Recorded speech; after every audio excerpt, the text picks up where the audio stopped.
There's been many sacrifices I've made on my journey. Spending countless hours at tournaments and practices just to make sure that I can achieve my dream. There's a really thin margin that separates where you are right now and where you want to be. Whatever you do now, set yourself up for your future. As a kid, I knew that that's where I wanted to be someday.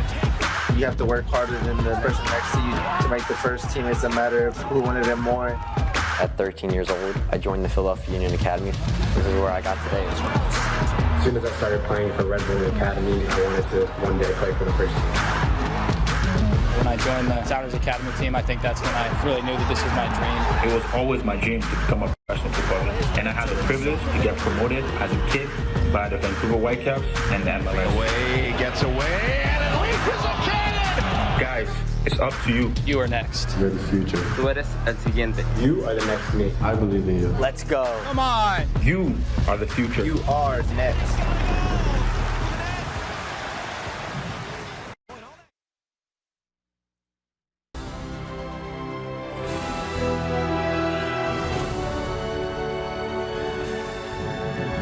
And welcome into this presentation of Charlotte FC. Jacksonville, Florida, and Patton Park is our location today as they are going to take on Inter Miami, your Charlotte FC U17s and U14s. Another great afternoon of soccer on tap for you today.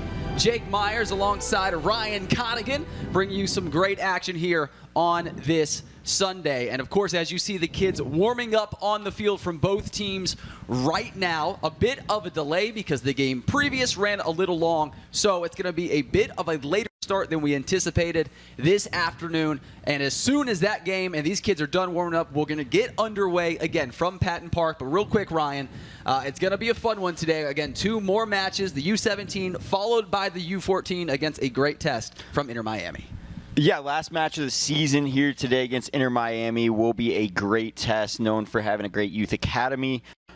Bringing out a young squad today with 4 under-15s. Only 2 players on this Charlotte FC squad are 17 years old.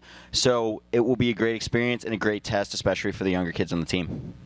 Yeah, it's going to be fun. It's going to be a good one. We're going to get to all the nooks and crannies of this matchup as we get closer to it. But again, game is delayed because of the game previous, and we will be back with you to bring that game very, very shortly. So stick by, whether you're on Facebook, Twitter, or Instagram, Facebook, Twitter, or YouTube, and we will be back with you shortly here on Charlotte FC Football.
And after a brief intermission, looks like we're going to get ready to get this game underway again. Patton Park, Jacksonville, Florida is our setting for this MLS Next match between your Charlotte FC and Inter Miami. It was supposed to be a 1 o'clock kickoff time. Game prior delayed this a bit, so we're looking at a 1:05 kickoff time. Thank you for joining us, Facebook, YouTube, or Twitter for this match. Again, the U17s getting ready to kick things off, followed by the U14 match against Inter Miami.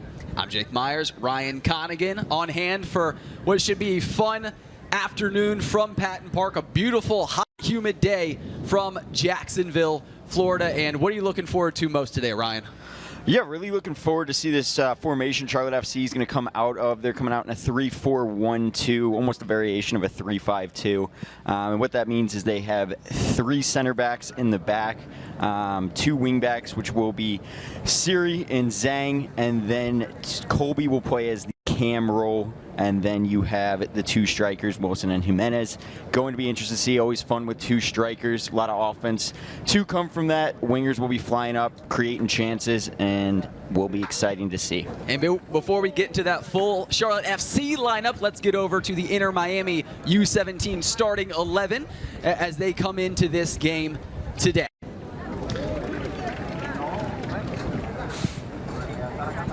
And as we look at the Inter Miami U17 lineup coming up there on the bottom left of your screen, looking a very strong starting 11, but the one interesting absentee from this lineup is Drew Harden, the leading goal scorer for the club, not suiting up for them today. He has 10 goals in 19 appearances, so a couple other guys are going to have to pick up the slack. It's going to be Amaya up top. Nicholas Amaya going to be the guy to look to try to pick up where Harden is going to be absent today.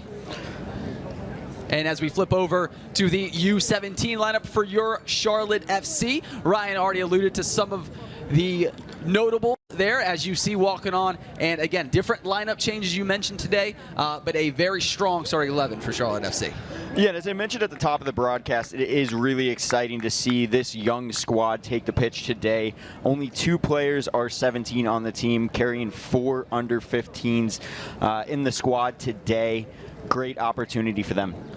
And we've seen a lineup similar to this for a majority of the year, so they're getting very comfortable playing with each other. Duncan Wilson, of course, 3 goals in his first 2 games, an assist added as well. He's fit very, very nicely into what they've been trying to do, and they are coached by Dan Locke. So as we get ready to get things underway, getting ready to take the field, Charlotte FC looking to take on this squad. They haven't seen them since the fall. They started playing Inter Miami the first time was back in the fall, so it might be a very different look than what we saw that first time around, although Charlotte FC did get the win in that game. And again, the U14s will follow this one. Thank you so much for joining us. We are very excited to have you along for this Sunday afternoon of soccer. Xander Martin getting loose there in the midfield next to Sammy Colby. This should be a fun one. And as always, Facebook, Twitter, and YouTube, make sure you follow along at Charlotte FC.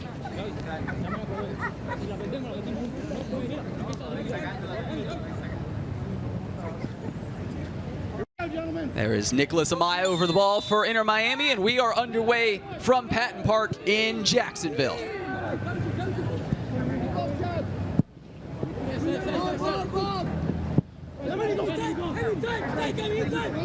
Bryce Swinehart trying to get Inter Miami off the ball. He does.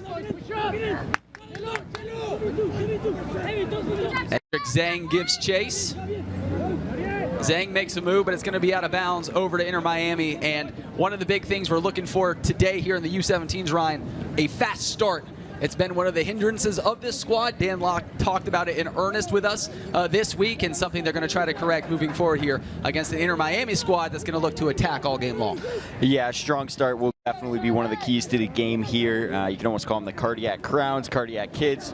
Any variation of that always seem to go down early, but fight to get back into the game. I mean, even going back to Columbus last week, down 3-0, the fight, resilience was there. Tied at 3-3, fell a little bit short. And then even last time they played Inter Miami, took a early deficit, fought back to win 3-2, so a strong start to the game will be crucial today. As much as we love that fight and resilience, hopefully we don't have to see it. Hopefully not. Here's Duncan Wilson. A different number than he's typically wearing number 17 today.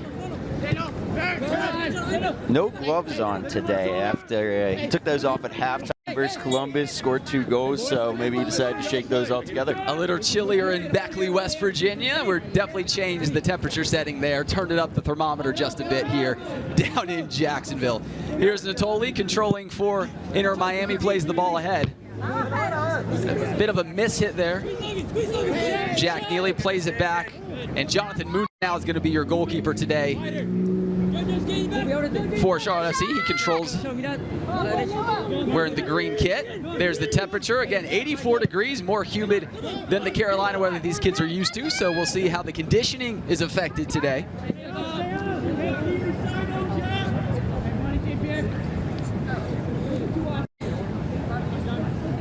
And you mentioned a strong start, Ryan, being pivotal to the success of the club today. What are your other keys to the game? Yeah, so strong start was definitely the first key to the game. Second key to the game is definitely sustained intensity. With this being a younger squad, as I've mentioned already, only 2 17-year-olds, 4 under 15. So seeing that maturity, sustained pressure, and then third point to the game, creating quality chances, using each other, intricate play in the final third. Those are the 3 keys to the game. Here's Velez. He tried to play it off. He does. And we're going to get a corner kick here for Inter Miami, the first of the game.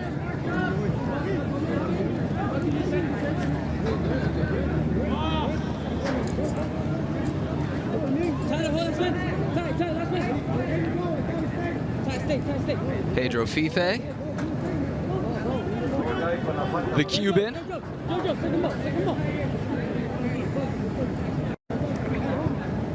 Stand out on that left side for Inter Miami. Ball went out of play for a moment, had to get the ball back in.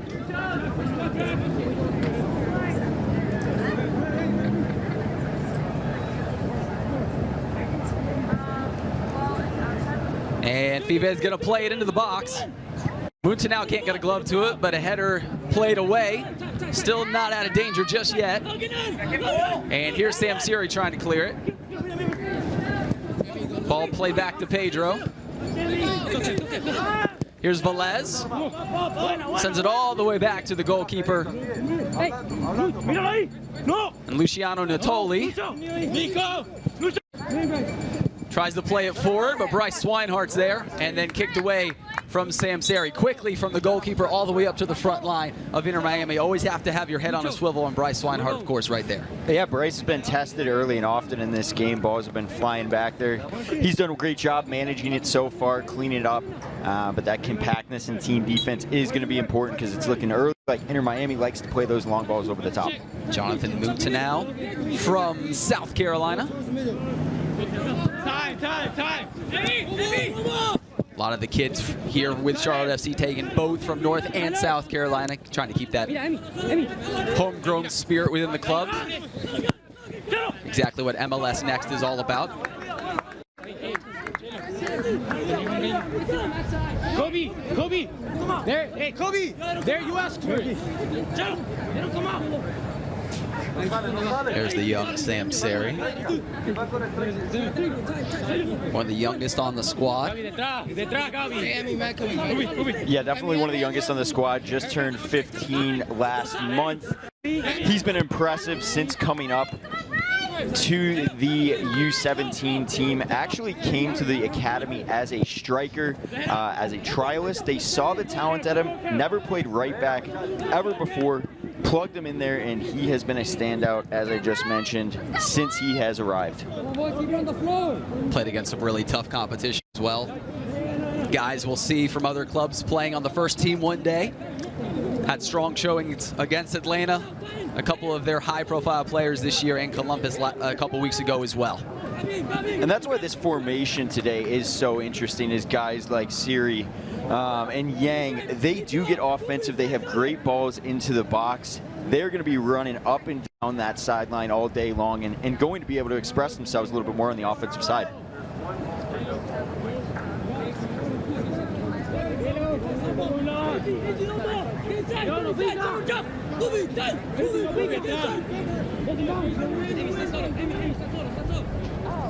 Munta now going to send it away.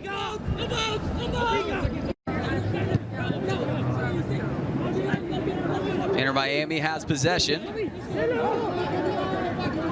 Strong with the ball there was Thomas. Plays it over the outside to Boatwright. And Edric Zhang is there to get it away, but it's going to stay with Inter Miami. Some tall, lanky bodies out there for the U17s of Inter Miami. Definitely very noticeable. There's Israel Boatwright.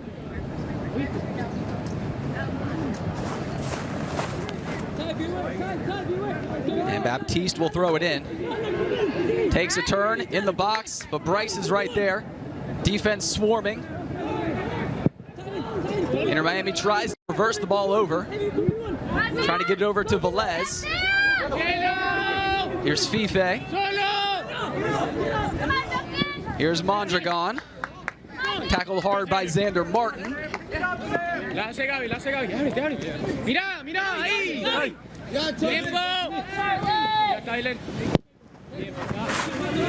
And good defense there on that possession from Charlotte FC, not allowing Inter Miami to even get a shot off in the box.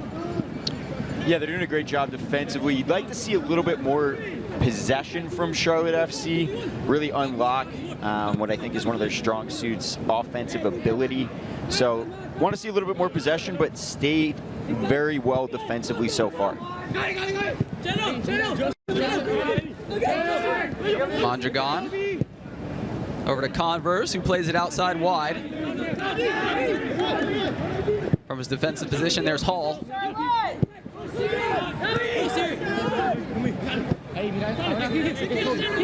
Here Miami trying to play possession. Playing strong with the ball. Switch over to the outside. Here's Boatwright again. Rather, there's Baptiste, plays it in. Charlotte remaining compact in the final 18.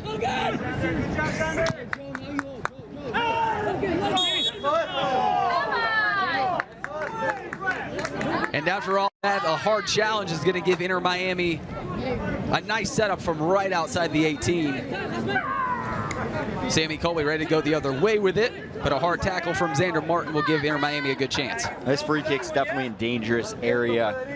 It's going to be important that guys like Bryce Swinehart, Lucas Kelly get up there, because this ball is going to be sent in and they're going to try to head it in using that Inter Miami using their height advantage. And Inter Miami, one of the things they wanted to improve on was the set pieces and these free kicks. Something that Charlotte FC has also been wanting to work on, a pivotal part of the game.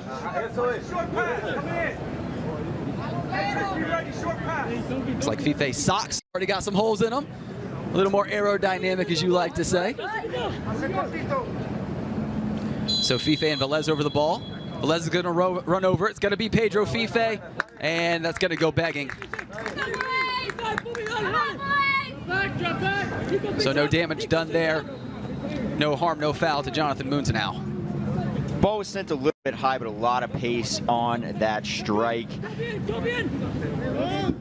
Wall maybe played a factor in that. Fife tried to play it a little higher than he wanted to. As we just passed the 10-minute mark here in this first half, still zeros on the scoreboard.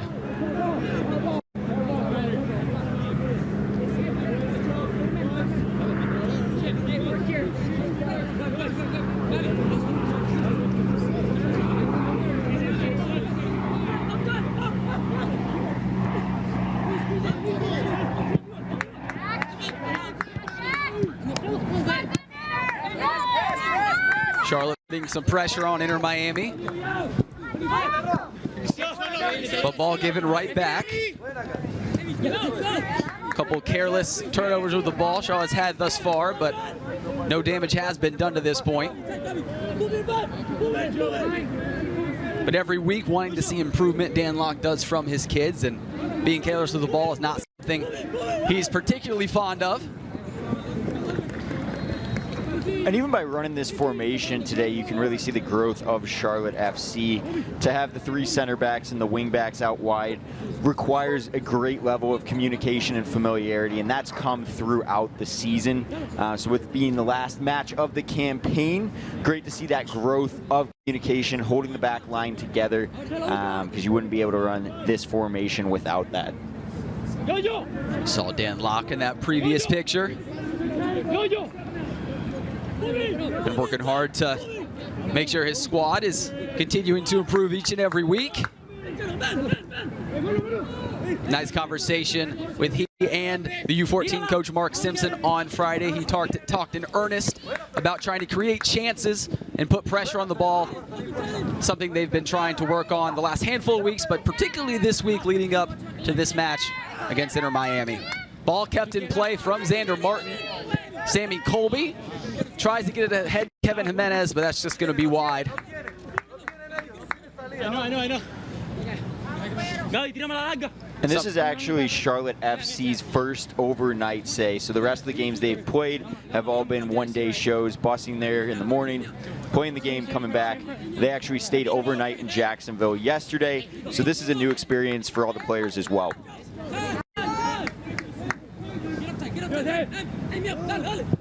Breeding that camaraderie between the team. These guys have been together for quite some time now.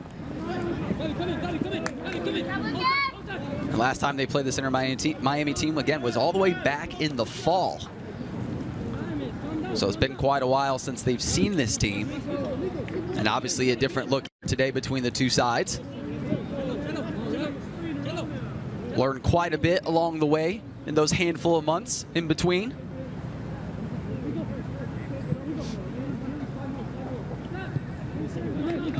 The guy we hope to see involved a little bit more once Charlotte FC is able to get that possession is Duncan Wilson. He joined in January, so he was not part of that first game against Inter Miami. And again, those first 2 weeks for Duncan Wilson on this squad acted like he's been there since the beginning. 3 goals in 2 games. Also added an assist. Here's Duncan Wilson trying to create a chance. There's Sammy Colby.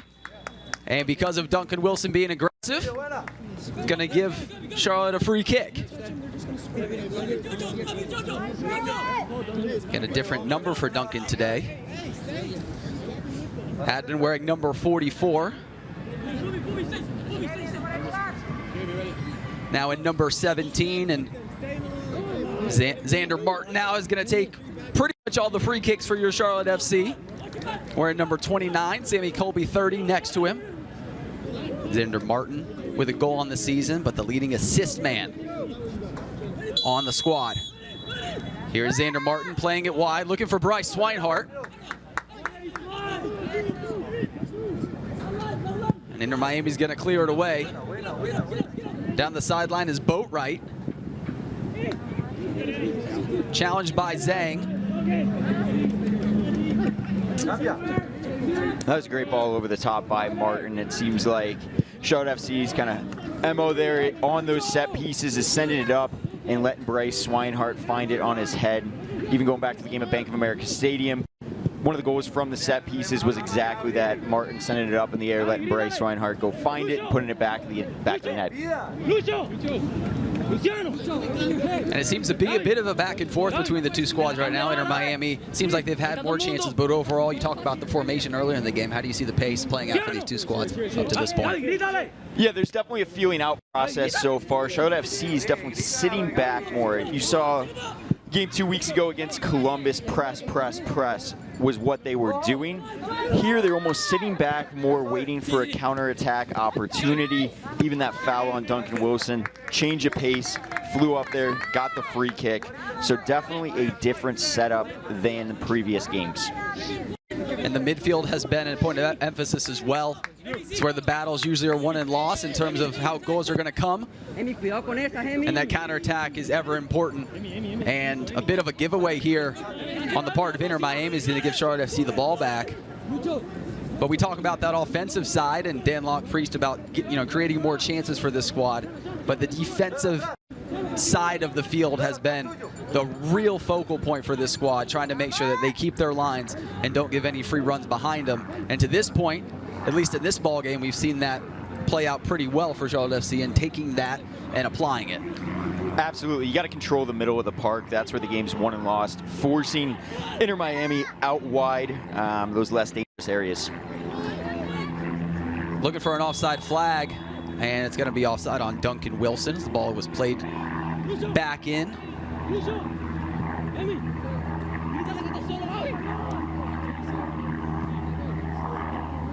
Dan Locke spoke in earnest about his personality too, how he's just an entertaining, kind of a jokester of the squad. He's fit very, very nicely and brings a fun personality to those training days throughout the week. Definitely a kid with some sense of humor, and it's really no different than even in international soccer, global soccer, when you have a player join mid-season, and especially a striker, can shoot some life into the club, and I think he's done just that, being a spark plug. You can see the performances proving game over game, and he's definitely made an impact so far. Good energizer is Duncan Wilson. Edric Zhang can't get his foot to it. He slips a bit. So Inter Miami's going to control, but a bit of a miss hit in the midfield. Had a little sloppy the last handful of minutes. Again, still zeros on the scoreboard as we're in the 18th minute. Here's Mondragon. Over to Rossi. Batiste. Sammy Colby with the challenge. And it's going to be back over to Inter Miami. They're going to retain possession. But Sammy Colby not done putting pressure on the ball.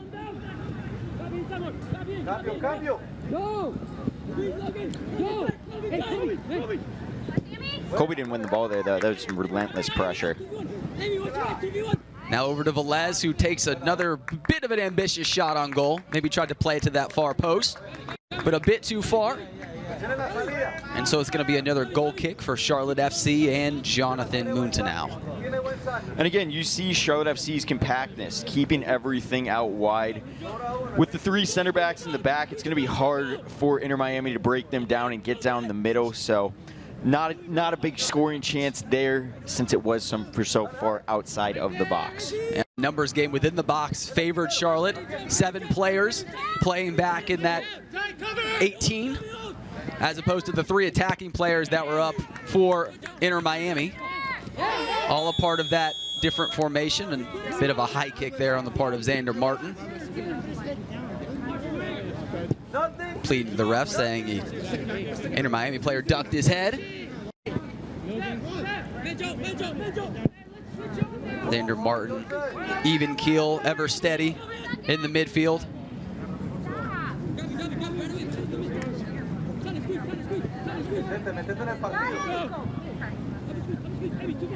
Lucas Kelly.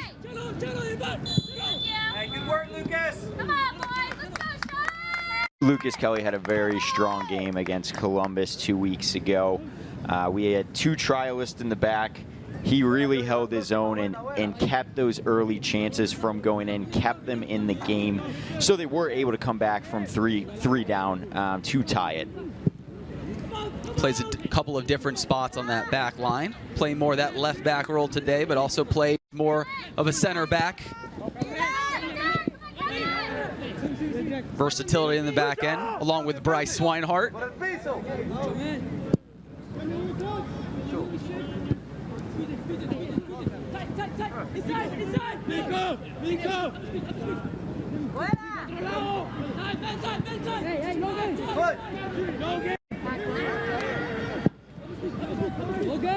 Switch it! No way, no way. Easy, come on, easy! No tiene, no tiene. Time. Go again, go again. Inter Miami still in possession. Definitely possession favoring Inter Miami up to this point, but a lot of good football being played on the back end from your Charlotte FC. Again, it's a bit of a humid day in Jacksonville, so energy conservation might be part of the plan today. Picking your spots. And also, although Charlotte FC hasn't had possession, has not given up a real grade A scoring opportunity yet. Would like to see more possession on them to unlock those front three here. Here's Sam Sari. Jack Neely over to Xander Martin. Swinehart. Looking for Xander, who's looking for options ahead. Has to play it back to Edric Zhang. A little 1-2 from Martin and Zhang. Tries to get it ahead to Sammy Colby. And an awkward challenge held up Xander Martin. Wasn't allowing him to get to the ball, so it's going to be a free kick for Charlotte FC. Joseph Converse, the player for Inter Miami, held up Martin there. See, Converse slipped a bit, and all he could do was hold on to Xander to make sure he didn't get a free run on the ball.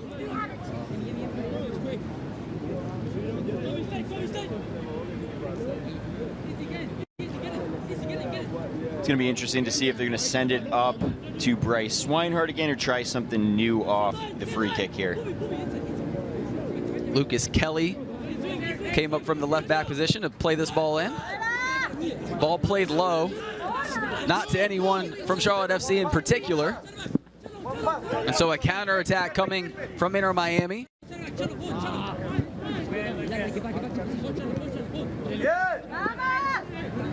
Great team defense there. Everyone got back very quickly and reorganized.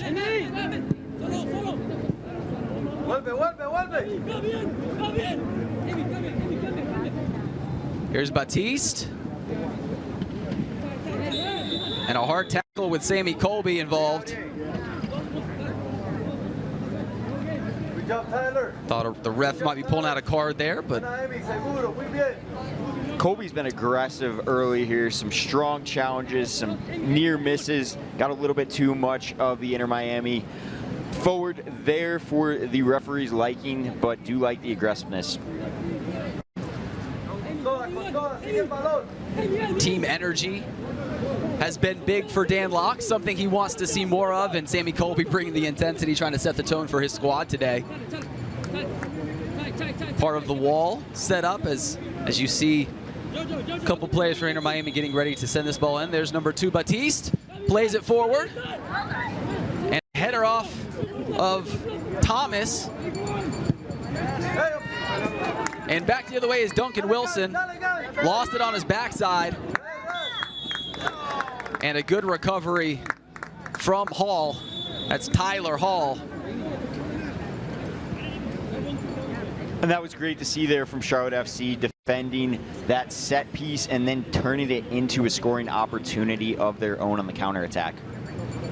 And as you see the players moving over to their respective benches, since we are playing this game in Jacksonville and temperatures are much higher, humidity levels creeping up as well, want to make sure no medical issues ensue. Make sure you control with a couple different water breaks added in to the halves this week. So as we're here in the 25th minute, the first water break will take place. Chance for these kids to stay hydrated and regroup as well.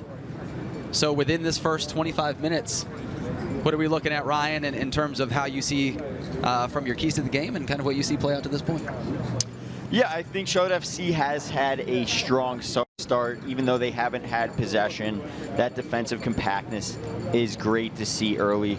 Even looking back to the last few games, they have given up some early goals, so they have fought that off. A little bit change of pace, a little bit slower of a game on the offensive side, but that is due to the formation they're playing. They want to counterattack and make sure they are not giving Inter Miami the grade A scoring chances that they are so good at finishing. And then from the Inter Miami side, they've had a strong start. They have had great possession.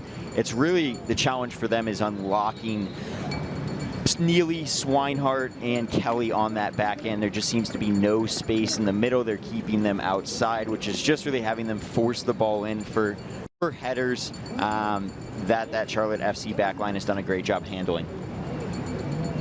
Here in this hydration break, you see some cloud coverage. So sun not completely shining down. The Florida sunshine, the Sunshine State, can be a bit lethal at times. And Dan Locke brought out the whiteboard for this hydration break, so Lord only knows what he was saying during that time, but definitely happy with the way that backline, as you mentioned, is keeping the scoring chances away from Inter Miami. Duncan Wilson a bit frustrated on that last tackle, felt like maybe he was fouled. And thank you again for joining us. I'm Jake Myers, Ryan Connigan with you once again. And what's always interesting about the hydration breaks is it is almost like a timeout. You saw Dan Locke with the whiteboard out. It's going to be interesting to see before half if anything changes. Maybe Charlotte FC is going to press a little bit more. Maybe they a little formation switch here and there. Same goes for Inter Miami. So we'll be interesting to see how it plays out.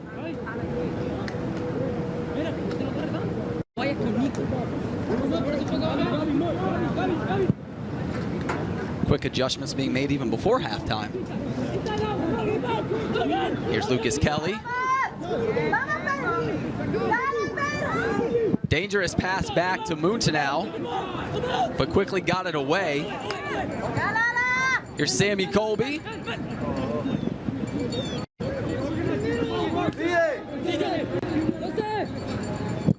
Colby playing hard. Eric Pena got it away, gives a chance here to Duncan Wilson. And just waited on the ball a bit too long, waited for the ball to get to him instead of attacking it. So Inter Miami gets it back. Xander Martin. And that was a great scoring opportunity. I think Wilson just got a little turned around, thought it was going to come over his right side, goes around the left, kind of spinning in circles here, and here's a replay of it. Looked like he thought it was going to come with a little bit more pace as well.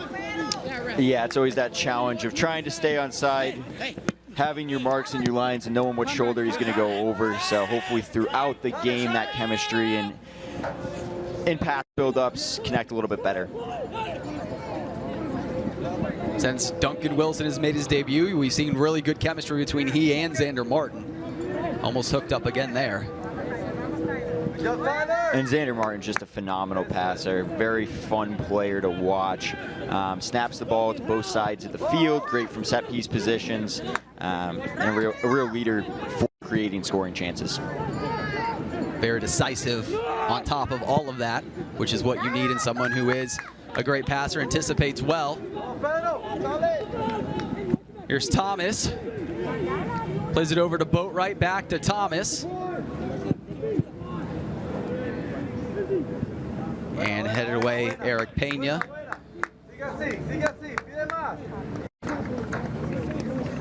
Shaking his head a bit, seems to be okay.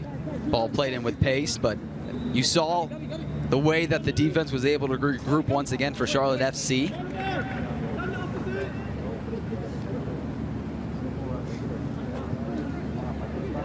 One of the best defensive halves we've seen in the past handful of games between this squad. Absolutely, and I mean, you can even see it when they get back and set. It's almost like you have 5 in the back with Siri dropping and Zhang. So you're covered from all bases there. And defensive communication is always going to take a little bit more time as the season goes along to implement, to be able to feel comfortable with who you're playing with and playing next to. Offensively, you're always going to be a little bit further ahead. And you see the defensive schematics catching up and everything they work on in training starting to really implement within the game.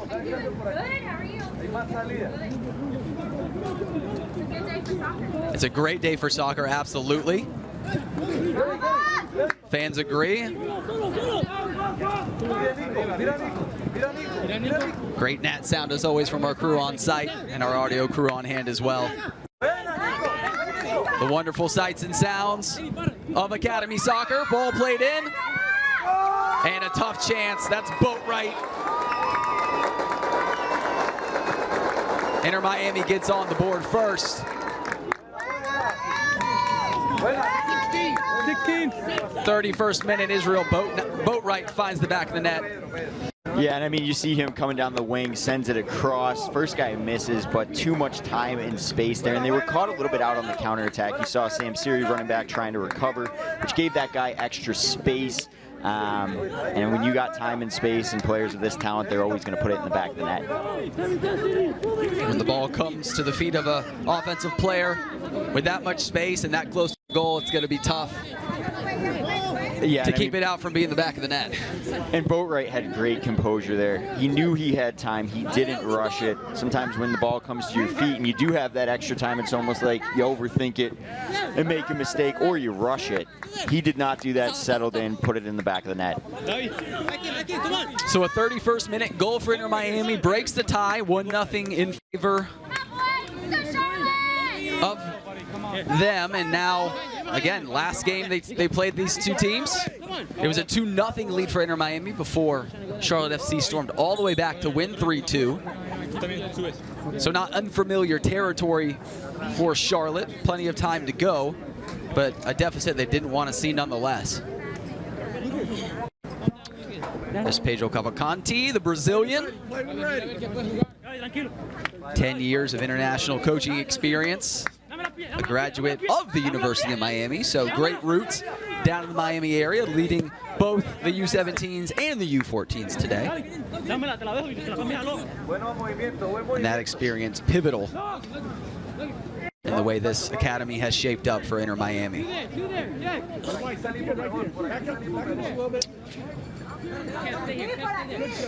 And with Inter Miami scoring that first goal, it's going to be interesting to see if this game really opens up. Charlotte FC is probably not going to sit back just as much as they have been. They might still for a little bit here, but at some point they're definitely going to have to get forward. No strangers to the comeback whatsoever, but definitely don't want to give up another goal and make that comeback tougher. They always seem to be a second half team. I don't know what Dan Locke's saying in the locker room at halftime, but it always seems like the boys are fired up to get back on the pitch after halftime and score some goals.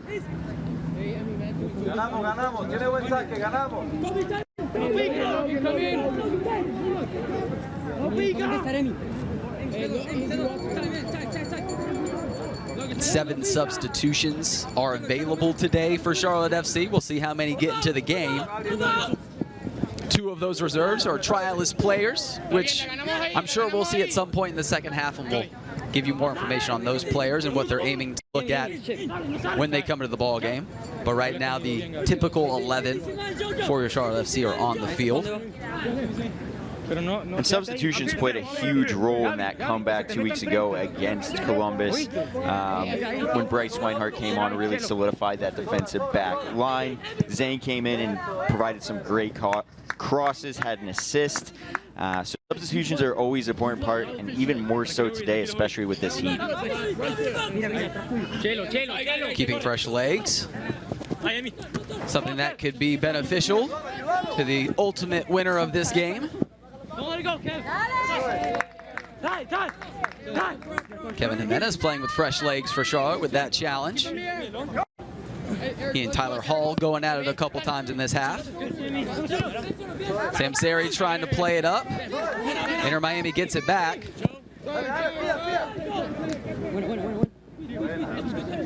Looking to run again. Goal scorer Boatwright controls. Over to Converse.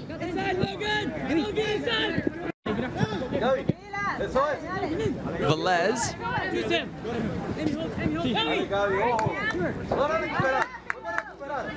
And Sam Seri gets it back to Sammy Colby. Here's Xander Martin. That was our first nutmeg of the game there. Unfortunately, it was on Sam Seri, but that puts our official count at 1 for the day. Finally on the board there. We don't play favorites in the nutmeg counter, something that we make sure we keep consistent for both squads. So there's 1. Ryan Connick into the official nutmeg counter here for your Charlotte FC. You always love to see it. I mean, it's so hard to open up and unlock a defender like that. So always brings a smile to my face. There's Edric Zhang. Typical starter, a couple weeks back came off the bench. As you mentioned, a big part of why that comeback was almost successful, came up just short, but was able to get a couple goals in the second half. Here's Sammy Colby. Space broken down. Ball played to the other side, and a bit long for Duncan Wilson. Bryce Weinhardt playing a bit out of position, makes his way all the way back as Eric Pena held up the Inter Miami player. Great recovery by Charlotte FC. They're definitely in a vulnerable position for the counterattack. You saw Bryce flying back. Sam Seri stepping up, letting the guys recover and get organized. And the goalkeeper for Inter Miami, Luciano Natoli, has quickly gotten the ball away every time he's gotten his mitts to it to try to get that counterattack going.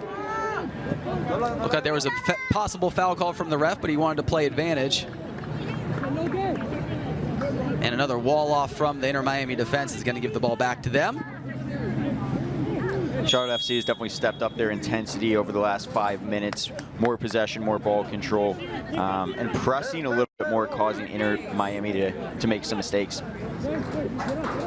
A foul on number 10, Kobe Thomas, will give Charlotte FC another crack at a scoring chance. He collided with Eric Pena a bit there. That'll be a foul every time. Kobe Thomas with better hamstrings than I have.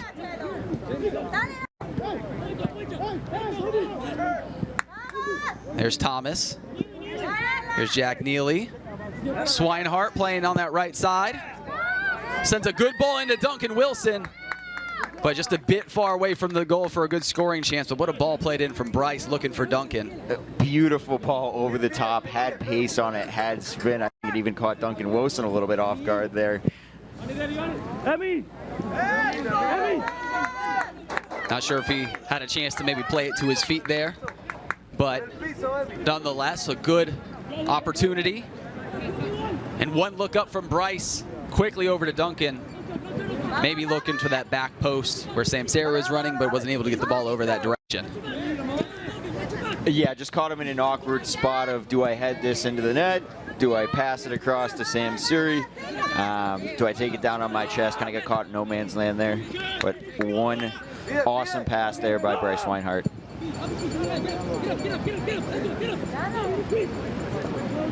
Kept it along the far sideline. Did Israel Boatwright.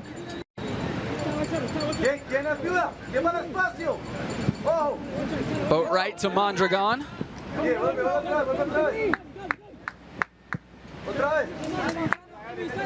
Here's Velez looking at that back post.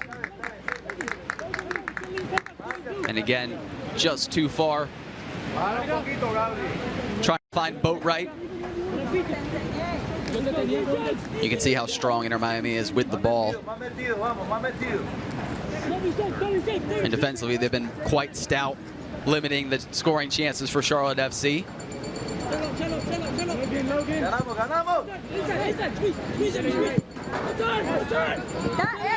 Bryce tried to play it up to Sammy Colby, a little too far. Miami is going to have the ball back. Velez near side. And outside of the corner attack goal Charlotte FC gave up, have played very strong defensively. Really was the only chance of the game. Unfortunately, Inter Miami put it home though. Tyler Hall goes down, comes up a bit gingerly. Duncan Wilson seems a bit frustrated. Seems like he gets a foul called on him every time he tries to challenge for the ball. Definitely a player that plays with a lot of passion. Wears his heart on his sleeve.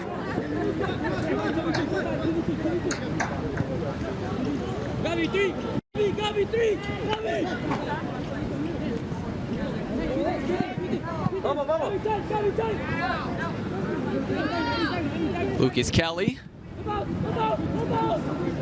looks in for Duncan Wilson.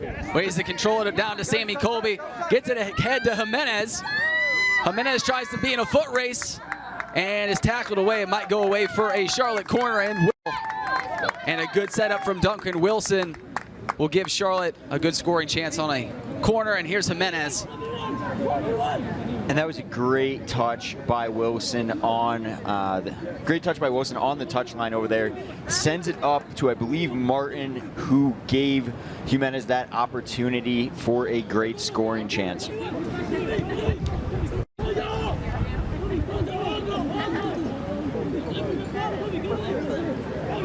First corner of the game for Charlotte. Xander Martin. Might have missed hit that. Usually goes for the far post. Definitely didn't get where he wanted it to be. And a Charlotte throw in. Here's Sammy Colby.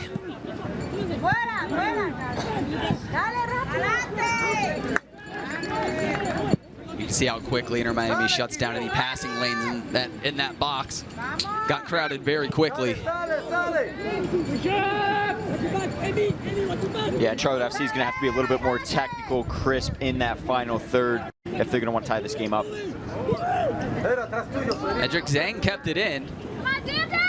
Here's Xander Martin battling with Batiste. The big body from Batiste.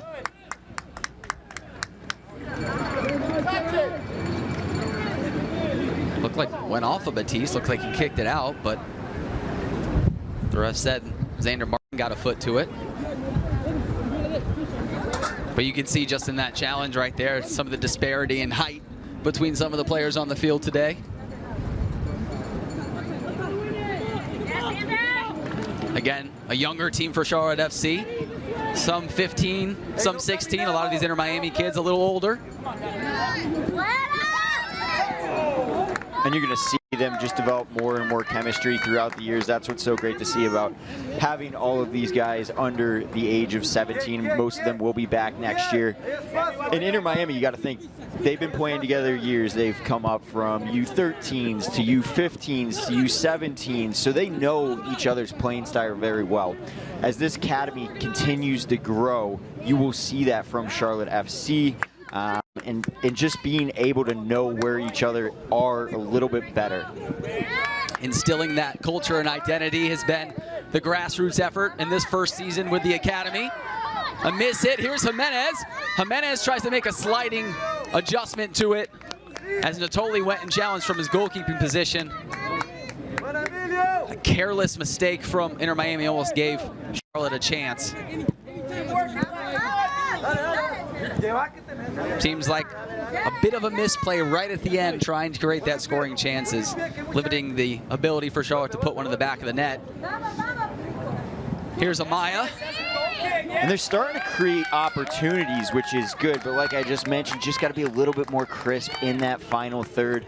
Miami is doing a great job compacting on that back line. Going to be tough to beat them. And see Jimenez take, oh, that was when he slid in, trying to take advantage of that Inter Miami mistake. And that was Rossi, number 15, the defender, who also helped his goalkeeper out. But Natoli, you saw him come up quickly.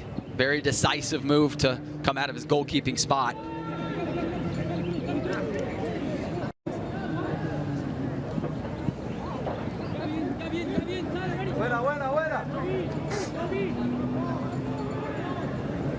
Inching closer to the stoppage time period of this first half. Probably not going to be much in the way of stoppage time. Outside of that first goal, one and only goal from Israel Boatwright in the 31st minute. Hasn't been many stoppages at all, so we're probably going to see very limited stoppage time in this first half.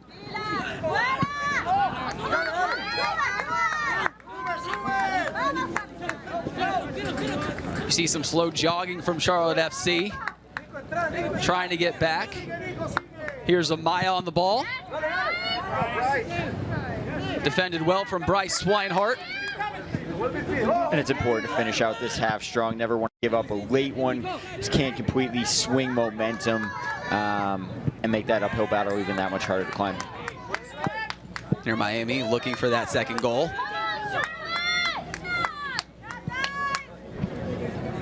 Perhaps some tired legs from some of the Charlotte side.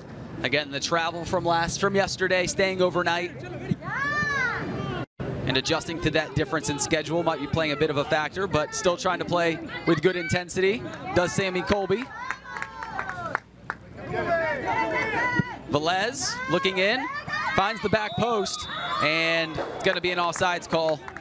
But snuck behind there was Thomas, Kobe Thomas.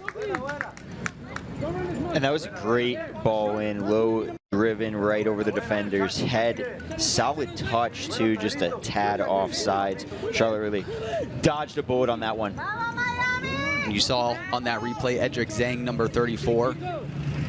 See that Thomas was good behind him, was just making sure he wasn't trying to keep him onside. So a smart play from Edric Zhang, as well as Lucas Kelly, and there's Kobe Thomas.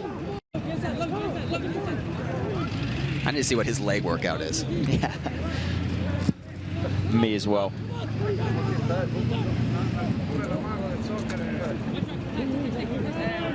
So we're in stoppage time. 1 minute total. Kobe Thomas looking for Mondragon. Rather Amaya. And again, you saw the defense close quickly for Charlotte FC. Swallowed him up. Maybe one more build-up from Inter Miami, a chance to get another goal before the half. Charlotte's just waiting on that whistle right now. And there is the whistle. So the first half is in the books from Patton Park in Jacksonville. And Charlotte FC facing a 1-0 deficit. See what adjustments are going to be made. And we will check out the first half highlights as we head into the locker room.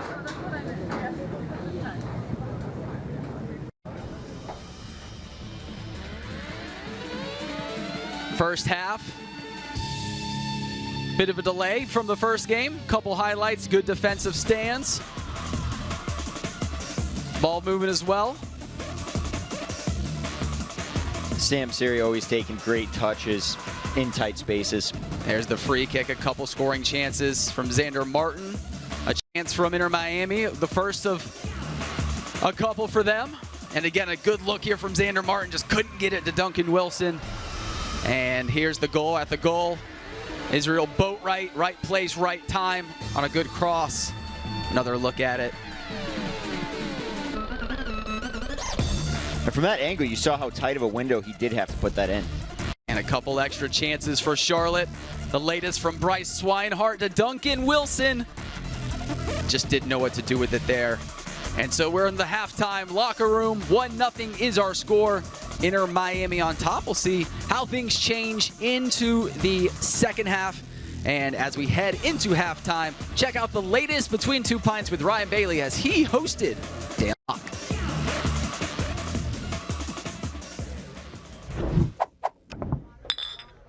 Hey guys, Ryan Bailey for Charlotte FC. This is Between Two Pints, and joining me with an update on our academy is our academy manager, Mr. Dan Locke. Dan, how are you today? I'm great, thanks Ryan. How are you doing?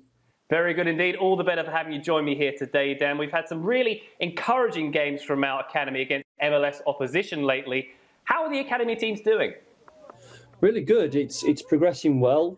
Since we came back after January, we've been able to have some really good games against the likes of Atlanta, Orlando. This past weekend we played Columbus Crew, and we played the Crew back in January as well. So those MLS games really give us a good test against established MLS clubs and academies who've been around for a number of years. And in terms of just their different styles, the quality of players they have, it really does kind of push our boys out their comfort zone a little bit and show us where we're at, give us a good benchmark of where we measure up against some of the top teams in the country. And what have you been most pleased with from what you've seen, Dan? You say we played the Crew back in January. Have you seen some decent development since then to this most recent game? Yeah, I'd say so. It's really good, first of all, for the under-14s. They've really progressed a lot since the fall. Mark Simpson there, the coach, and the coaching staff have done an excellent job in bringing that team along.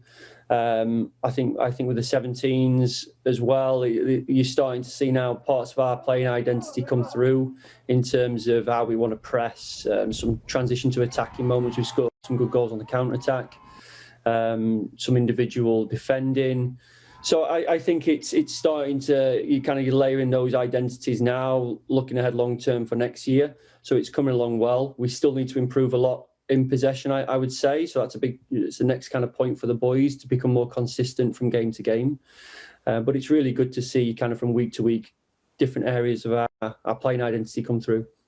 Well, sounds like there's plenty of positives on the field, Dan. How about off the field? What kind of development are we seeing there? Of course, it's very important, an important focus of this academy to develop players off the field too. Yeah, I think from a training perspective, it's those standards. You know, they train 4 days a week with us. It's an extensive schedule. So really trying to hit professional standards every day in training. In terms of off the field, we've started our community hours program with the players. So they all have to do a certain amount of community hours through to the end of the year. So some examples, we've had Simon on the under-14s do a wonderful book drive, collected books for underprivileged children.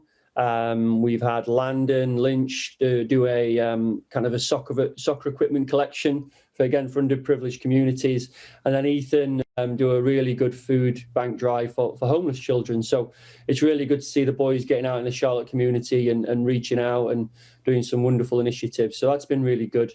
And then obviously we hired Sarah Smith as our education welfare coordinator back in January. So she's been doing a lot of work with the boys in terms of their education, giving them some extra tutoring, as we feel that's a really important part as well, is making sure the boys do well in school. Excellent to hear. Now, we've been live streaming some recent matches, Dan. We're live streaming again on the 28th, the game against Inter Miami in Jacksonville. How excited have the players been to know they've been streaming out there for the masses to watch them? Yeah, it's been good. It's a really good experience for them because it adds the element of, of professionalism. It's what eventually they're going to get to. So the more we can expose them to that, the better. It adds a bit of pressure for them. So they have to perform under pressure and the previous game against Atlanta, there was quite a few kind of fans there watching. We saw, was it Mr. Sombrero Man with his drum behind the goal? Right. So that added a bit of atmosphere, and there was quite a few people watching. So it's great for them, and it's really wonderful that the club have been able to do it. So a big thank you to the media team for putting on a real professional broadcast, and with the commentary and everything, it just adds an added layer of professionalism to their development. It does indeed. Now, what does the upcoming fixture schedule look like then? How many more games are going to be played this season? What does the rest of the campaign look like? Yeah, so because of the kind of COVID at the moment, our season got really split into two. So the first part of the spring season will end at the end of March with our game against Inter Miami. So we have DC United this coming weekend and then Inter Miami at the end of the month. Then we'll break for a week, give the boys a week off. And then at that point, we'll know our schedule through the remainder of the spring through summer season. We're looking to do a Memorial Day event with other MLS clubs, so that'll be in the works. And then hopefully an end of season event in June, July, kind of to wrap up the year. Wonderful stuff. Well, then there are also some Academy Talent ID events going on in the region this month. What can you tell us about those? Yeah, so we've scheduled 3 through March. This part of the year, in terms of recruitment, is really important for us as we start planning our teams for next year. So we have set up 3 talent ID events, one in Asheville, which will be next week, one in Roanoke this week, and then the last week of March in Winston-Salem. And those ID events are kind of done in coordination with the local clubs there. So the Fusion up in Winston, VBR Star in Roanoke, and then the Asheville Association in Asheville. And those events are targeted towards the top players for under 14 through, under 13 through under 15, in a view that we could work closely with those players in their own environment, start developing those relationships and with those communities. And maybe we'll find a couple of talents there that we can then bring in for an extended trial with the academy. And we're hoping to do more of them throughout both states, North and South Carolina, before the summer. And there'll be a consistent thing every year in terms of every season running those events. So it sounds like there's lots of recruitment going on, Dan, lots of expansion. My final question for you, how's the academy going to grow and expand in 2021? Yeah, so we're going to add an under-15 team. So we'll have 3 full-time teams next year, under 14, 15 and 17. So added an extra, probably around an extra 20 players, give or take. We'll also hire 2 new coaches as well to join the staff. And we'll continue with the discovery program at under 13 and under 12.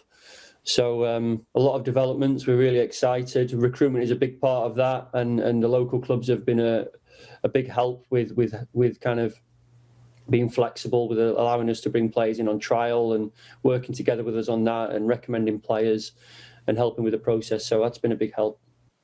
A lot to be excited for, Dan. Thank you very much for everything you're doing for our club, and thank you for your time today. Appreciate it. Cheers. Cheers. Take care. Season tickets for Charlotte FC's inaugural 2022 season are on sale now. Come inside with me. We're going to take a look at what your view of your brand new team could look like. Let's go. First up, this is the supporter section behind the East goal. This is where the loudest and proudest fans will be sitting. Well, you know what? You're probably going to be standing in this section, or drumming.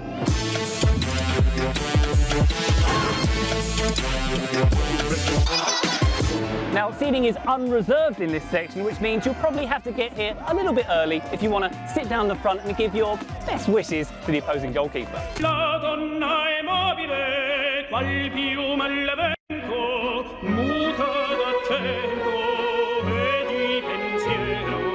All right, most seats in the stadium will be general 100 or 200 sections. It covers here, here, and all of this.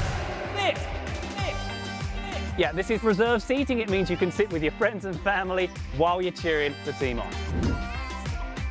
Oh, you find me in the premium section now. Not only do you get a fantastic view of the game here, you get a preloaded food and beverage credit for every single game and access to the club level lounges. Cheers.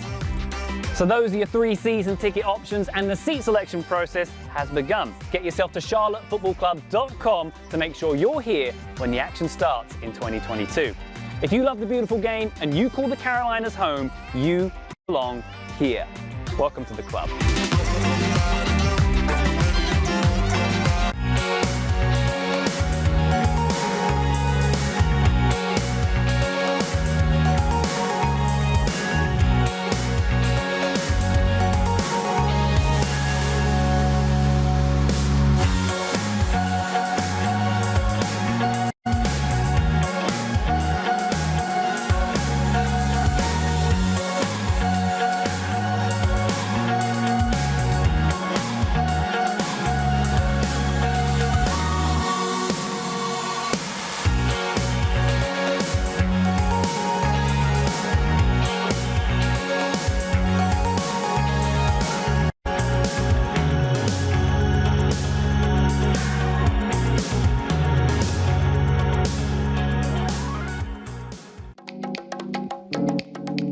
My name is Tammy, also known as Tall Asset.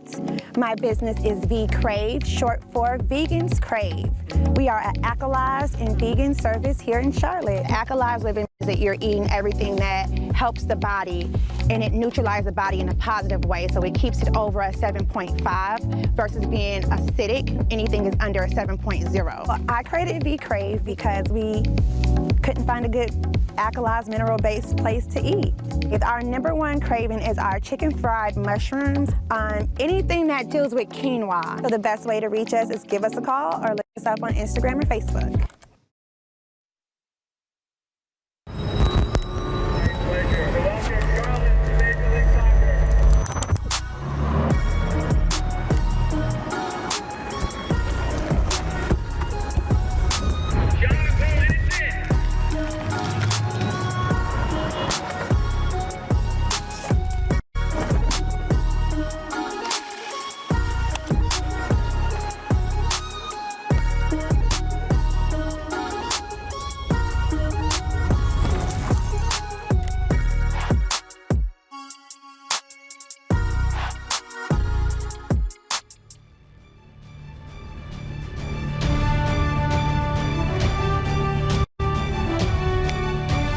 Charlotte FC taking the field here, down 1-0 as we start the second half to Inter Miami. Jacksonville, Florida, and Patton Park is our setting for today. And again, 1-0 deficit. Let's check our stats from the first half.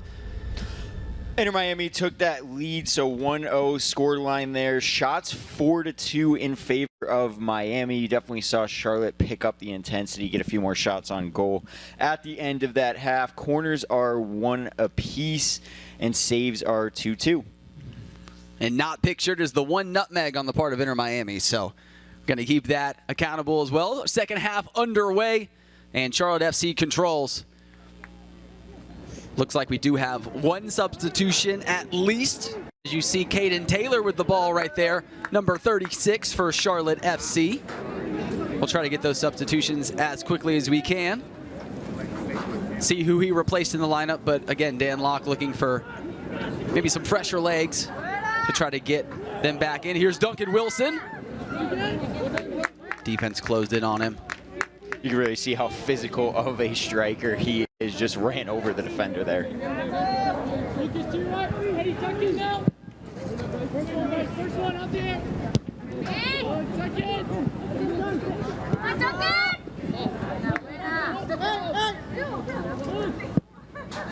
As you can see, we're going to have a goalkeeping change. Carter Nunnery is going to come in for Jonathan Muntenau. Overall, good first half. Of course, the one goal that was conceded, but that was going to be a tough stop either way on the part of Israel Boatwright. And one of the best saves he had was that one that was on the offside call. I know the whistle blew, but he still got a piece of it. There's Carter Nunnery.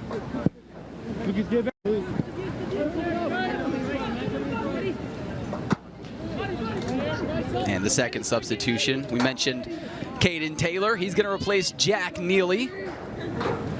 Jack Neely did some good work on the defensive side. Caden Taylor in more for offensive purposes.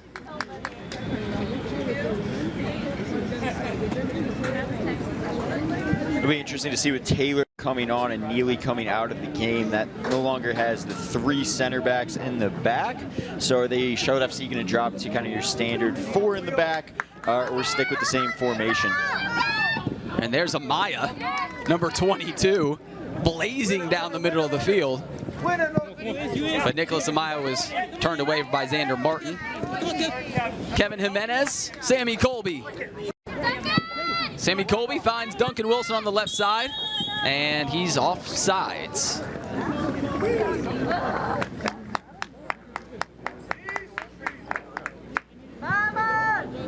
And Nicholas Amaya, and rather there's Lucas Kelly. Always seems to be there to clean it up. But Amaya was running in full stride. Had a chance, but Lucas Kelly, good defensive effort. You can see this game even opening up just 3 minutes into the second half. A lot more up and down the field, quicker pace, especially than that first half. It seemed like the first 20 minutes of the game was a real feeling out process. No one was quite comfortable yet. It seems like both sides have come out a little bit sharper in the second half. Nifty move from Caden Taylor. Can't get past the third guy. Kicked off the feet of Taylor. High pressure from Charlotte.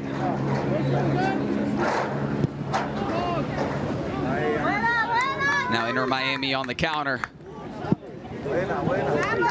On the far side, here's Israel Boatwright, the goal scorer from the first half.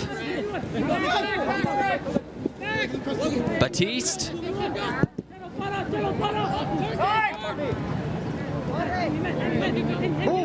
And a nice move from Caden Taylor. But he's walled away by Pedro Fife.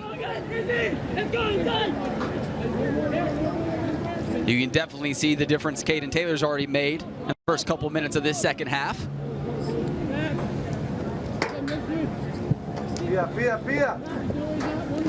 Fresh legs already going to work. Haul over to Rossi. Mondragon. Hey, keep him there, keep him there. And you can see Inter Miami trying to play the ball over the top. Seems like Charlotte's definitely bringing their lines forward, trying to create more of the offensive chances, so possible offense for defense kind of strategy switch up in where their formation was at the beginning of the game. Yeah, you can definitely see they have switched it up a bit, a little bit more, getting forward quicker, not sitting back as much like they did in that first half.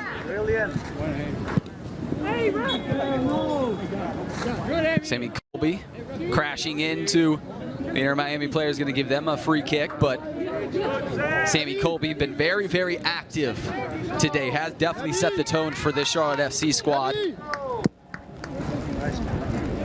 And talking to Dan Locke, passion, intensity is all things he wants to see from his players.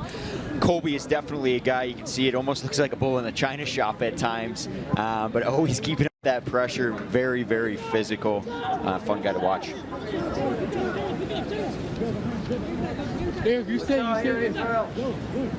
Offsides against Inter Miami. Will bring the ball up.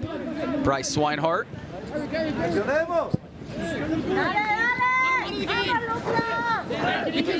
Yes, yes, yes. Lucas Kelly looking for Duncan Wilson.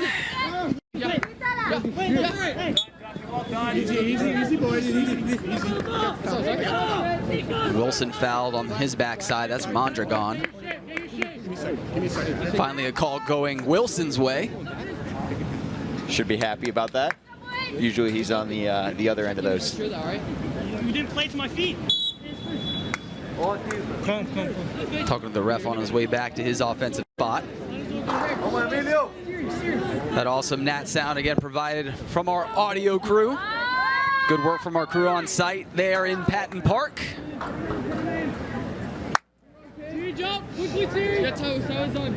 You can just, from that Nat sound, just hear all of the communication from both sides. Where Duncan Wilson there was saying ball played to my feet, didn't get it in an area he liked it. So just even that communication throughout the game of feeling each out a little bit better. I mean, same goes for that ball sent in by Martin that was over the wrong shoulder of Wilson. That's all stuff as the game progresses, gets better and better, and even as games go by, improves. If you can't make it out to where they're playing games, you just join us right here. Facebook, YouTube, or Twitter, at Charlotte FC. Inter Miami. Trying to find a crack in the Charlotte defense. And a distant shot from Nicholas Amaya is going to go wide. That ball started wide, but really started to hook back in at the end. I thought it was going to be nowhere close, and you see the spin on it, and almost snuck its way into that upper 90 corner there.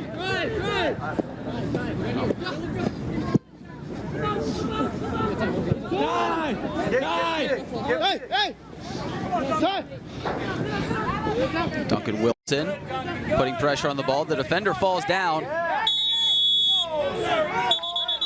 And now a bit of extracurriculars on the part of Duncan Wilson. We're definitely going to see some cards here. Some pushing and shoving back and forth. Again, Duncan Wilson just being a bit aggressive, trying to get the ball back. And that was the original foul call right there. Gets his jersey grabbed. Wilson goes down, but here's the retaliation from Batiste. And so we'll see how the refs sort this out. You did not touch him. 20, stop crying. Came for a soccer match, got a hockey fight. Something you're all too well versed in. I was definitely known as a little bit of a chippy player myself, I guess you could say. And you must be a big fan of Duncan Wilson, as you are. So again, they're sorting some things out on the field. Yeah, and you do love to see the passion, the intensity, but you don't want to boil it over. I mean, you don't want to get a red card, hurt your team. Nothing wrong up to this point, just physical soccer there, little holding standard, and it's right there where it goes probably a little bit over the line. Now you potentially have a yellow card, red card would be absolutely devastating. So you don't want to put your team in a position where it could be costly. Duncan Wilson receiving a yellow card from the ref. I imagine more cards will be given.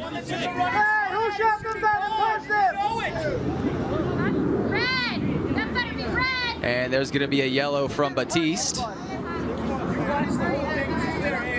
Ref talking him down a bit, giving him some instruction. So no red cards going to be given there.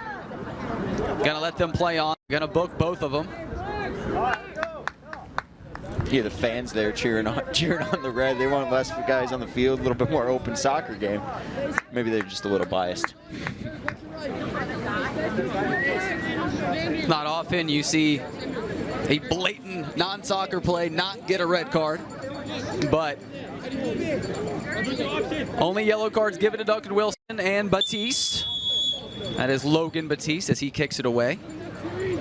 We'll see how the attitude and things change between these two squads given what just happened. Sometimes this intensifies.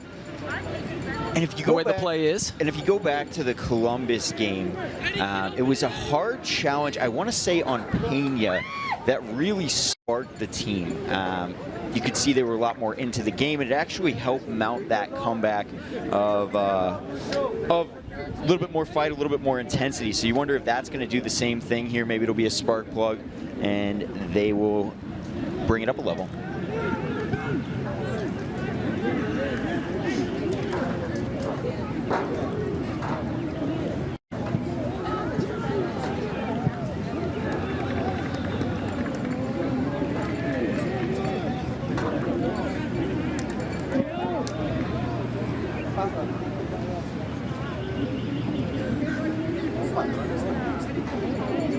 Throw in for Inter Miami. Ball glanced off one of Charlotte's players.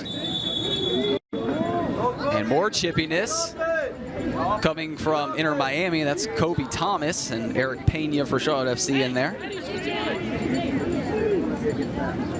Didn't seem like there was too much there. The physicality of each half is night and day. Completely different game this second half from a physicality standpoint, a Charlotte FC pressing standpoint, and it's important they get a little bit more possession of the ball because obviously can't mount a comeback without the ball.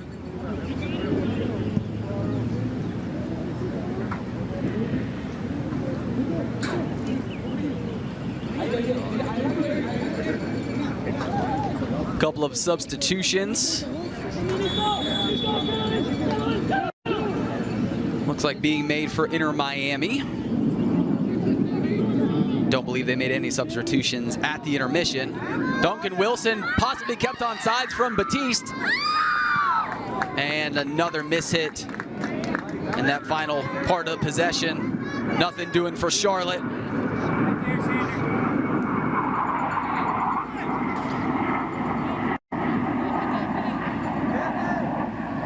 Sammy Colby, Xander Martin.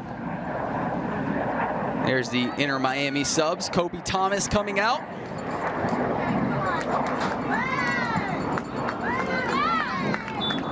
See Niall Wall coming in. Yeah, and if Duncan could do that run over again, probably would have held it up and still instead of trying to force that cross over, had a little bit more time than he thought. Turns into a corner for Charlotte. Xander Martin gets to the head of, I believe, Lucas Kelly, and then Bryce Swinehart kicked it off a defender. And we're going to have another corner, but on the opposite side. And that was a much better ball delivered by Martin. Had that float on it, always trying to find Bryce in the box. Just a little bit mishit and a little bit wide. It actually looks like it took a deflection there. First time we've seen Bryce use his feet in the box. Typically goes off the big blonde hair.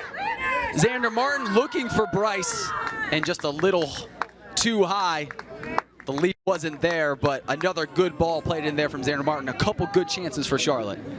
Yeah, absolutely. I mean, another fantastic ball and missed Bryce's head just by, not by much there, maybe a little bit behind, but definitely see the improvements in the set pieces, even from first half to second half. I know that ball was probably a little bit mishit, but the chances and intensity have ramped up here. And he and Jimenez both on that back post. Xander Martin held up. This way, sir. Do it. This way. Let's do that. Hey, ref, you said that way. The wrong way. My whistle. Black ball. Black ball. That's my fault. We're going to give me a chance to reset. The ref was pointing in favor of Inter Miami, but clearly a foul against Inter Miami. Says that one's on him. So here's the reset over to Edric Zhang.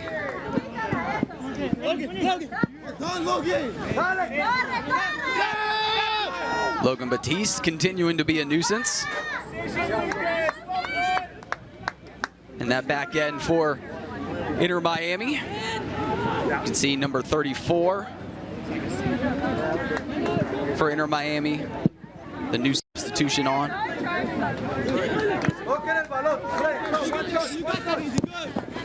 So a bit more of a faster pace back and forth in this second half. You can see that energetic spirit. Sense that little skirmish.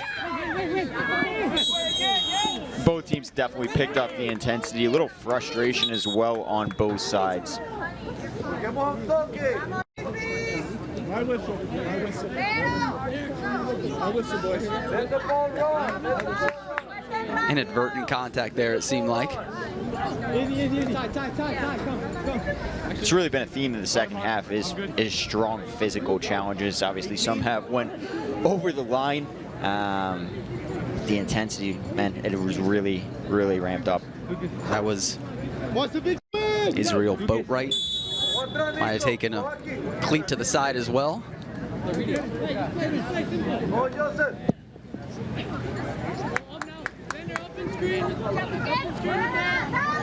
Back heel from Jimenez, looking for Zhang. Hold on, keep going. No turn. Xander Martin trying to get the ball back for Charlotte.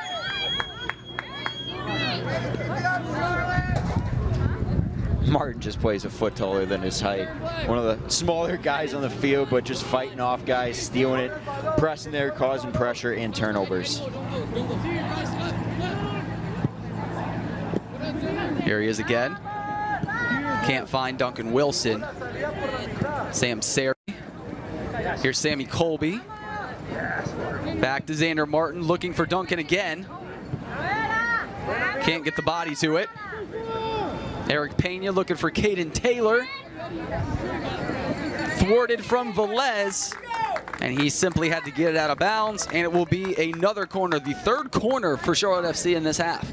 Yeah, after only one corner in the first half, already have 3 early ones. It's going to be interesting to see if they change it up or just stick with sending it up and hoping Bryce can get his head on it. Back post has been the target for Xander Martin. This time it's more of a middle of the box kind of play.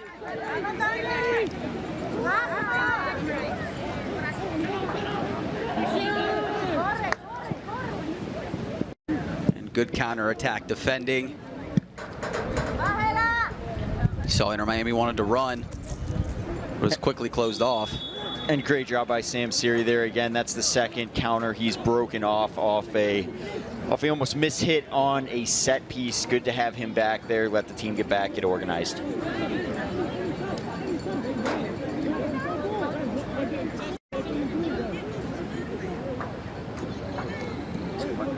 Some confusion on who that went last out on, or possible foul called.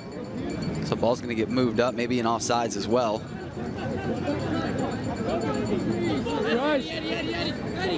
Not exactly sure, but Charlotte FC getting it away. And Caden Taylor was offsides. Here in the 64th minute, Miami still up 1-0, clinging to that first half goal by Israel Boatwright in the 31st minute. Only a couple substitutions for Charlotte to this point. We'll see if they make some more changes here in the second half for fresher legs. Carter Nunnery. Lucky that ball got played out of bounds. That could have spelled trouble. Yeah, and you never, at this level, you really don't want to be playing from the back. I mean, you can do it, teams do it, but you have to be really crisp with your passing. And if that other team puts a lot of pressure on you, it does lead to some mistakes. And if you're making mistakes back there, that's going to lead to a lot of goals. Let's go. And Duncan Wilson's day is going to come to an end. Shaking his head, not happy. Overall, Brian Romero is going to retake his place. It's going to be number 42 in your scorebooks. Sam Sari, good work on the back end. Behind you, Logan. Behind you, Logan.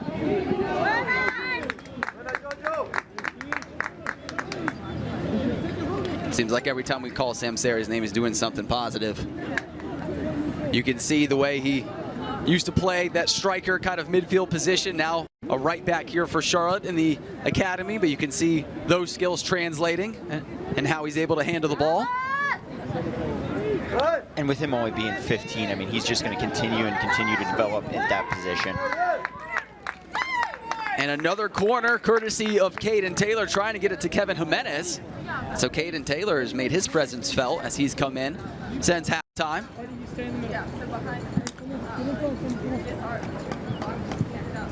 Those scoring chances continue to mount for Charlotte. Bound to break through on one of them.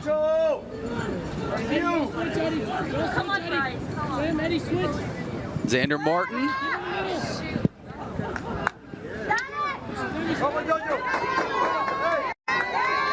On the counter, here's Converse. Lucas Kelly gets back to his defensive spot. Here's Converse. And bit wide left, Carter Nunnery in goal was trying to get his defender set. Lucky that ball was just out of the frame. Almost caught him a little bit off guard there. Dangerous, dangerous counterattack. You see Bryce running back. Everyone trying to get back and keep pace with them. I don't know if on the corners, if someone's supposed to be running into that space. It's almost like Xander Martin's waiting for someone to run in there and then maybe pass across. That was the second time they've tried something a little bit different. Communication's just not there. And they're going to call a foul prior to the defender kicking the ball out. So a would-be corner is now going to get brought back into play for a free kick.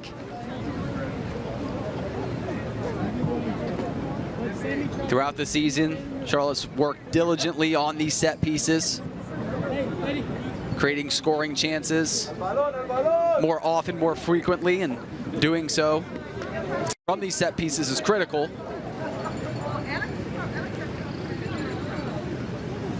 In a good spot here.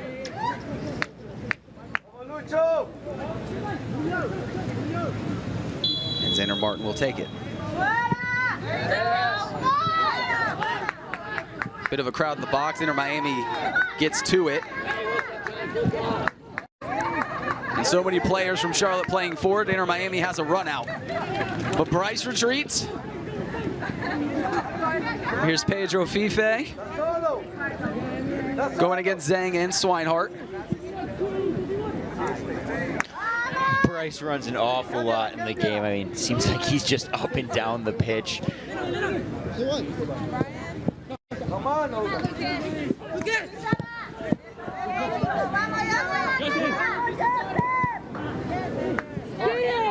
Don't question the conditioning of Bryce Swinehart. Kevin Jimenez walled off. And he's bodied by the Inter Miami player, and there's going to be no foul called. Interesting. That was a tough challenge, strong challenge. Definitely thought I was going to see something there. That was Marcelo Mondragon on the challenge. Here it is. Rather, that's Rossi, and a shoulder isn't going to get a foul called, I imagine. So, might disagree with that one, but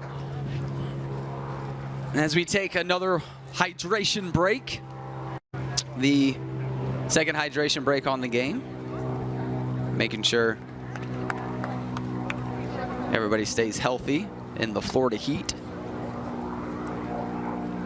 Again, 80s in the 80s today in Jacksonville. And again, Miami with a 1-0 lead. We talked about those halftime adjustments and what we wanted to see and how Charlotte was going to be able to get back in this one. And I feel like they've had a lot more opportunities, just haven't been able to crack down on one. Yeah, it's been an extremely fun half to watch from a physicality standpoint, from even a strategic standpoint. I mean, early in the game, you saw Charlotte FC sitting back, trying to counterattack. Well, once you go down 1-0, you no longer have that luxury. You got to press, get up there, take a little bit more risks. And I mean, you're seeing the risks they're taking. You saw the few counterattacks that almost were costly, but something you have to do when you don't have that luxury of a lead, and that's why the strong start was so important. And I thought the start was strong. They didn't give up that early goal like they normally do, but playing from behind seems like a theme here. The Cardiac Crowns, like I said, Cardiac Kids. I'm sure that name will develop naturally. So hopefully they still have some of that magic left and they haven't used it all up earlier in the season. And we're bound for a good finish here. Thank you for tuning in, whether that be YouTube, Facebook, or Twitter. But of course, make sure you check out our socials, Twitter and Instagram, at Charlotte FC. Follow along. Again, these academy teams doing great work this season, their first season, what's obviously been a tough year with COVID and everything going on around us. But Dan Locke has preached getting a good environment for these kids, trying to create some normalcy in what has been an abnormal kind of circumstance in what they've seen. So creating a good environment for these kids in this academy, and it's off to a very great start. And again, Charlotte FC for all your Charlotte Soccer Academy needs. Yeah, and I mean, when we were speaking to Dan, that's something he pointed out. I mean, some of these kids have not been in school in a year, and just having that outlet to go and play soccer, really just be a kid, have some fun, see friends, and compete at a high level has been a reliable outlet and that really only sense of normalcy these kids have had this year.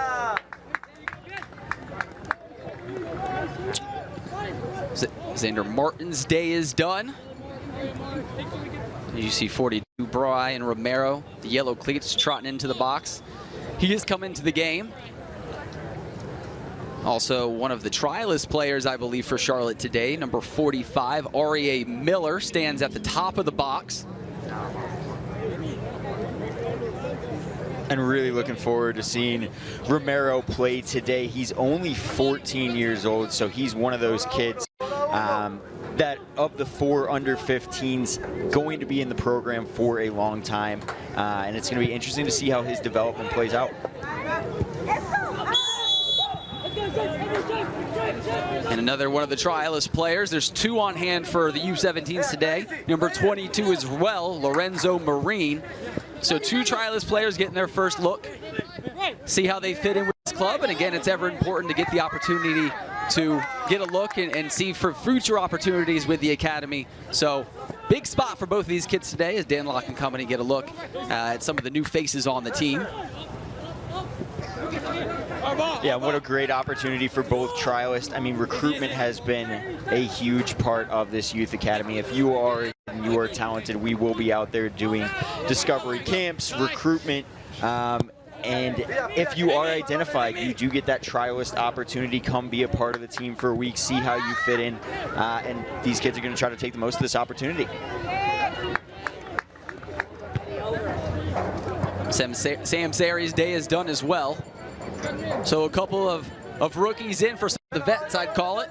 We'll see how this gets responded.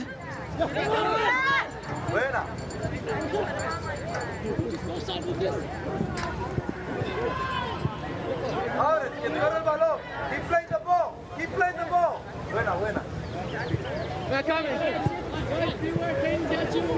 Natoli still in goal for Miami. Plays it over to Batiste. To Boatwright. Converse. Converse looks ahead to Boatwright. Bryce Swinehart gets to it first. Walls him off. And a couple tugs of the jersey from Boatwright, but Bryce Swinehart not happy about something. Has some words for the referee.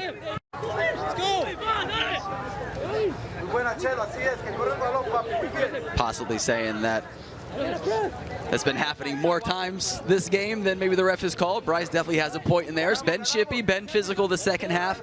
Has been a little bit more back and forth in terms of that physicality. A couple yellow cards on deck as well. And you love to see that intensity, especially out of Bryce. One of the leaders on this team. He is one of the 17-year-olds, so a true veteran. Team's learned a lot from him. The Florida Heat has brought the heat.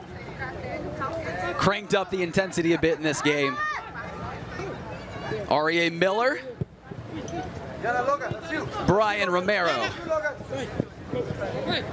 Slices through the midfield, finds some space, looks for Sammy Colby. Great touches in the midfield from Romero, making an impact early.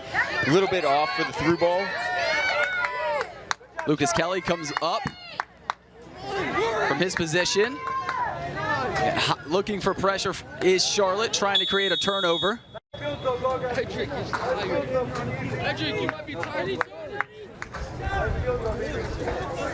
Seems like one of the fans thinking that that Edric's a little bit tired out there. Trying to cheer him on, trying to motivate him just a bit. Great net sound on hand. And there was a foul called on Edric. Still a 1-0 score line. That first half goal has been the difference.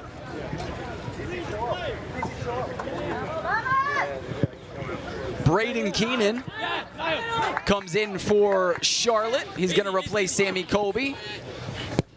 The golden locks of Braden Keenan in the middle of your screen.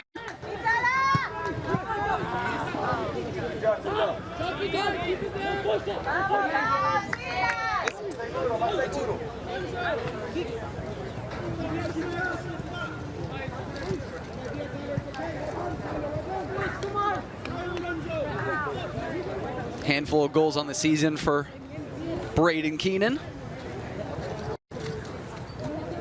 See the U14s warming up behind the fence there. They're going to be following this game, so stick around as your Charlotte FC continues. U14s against Inter Miami will follow this game.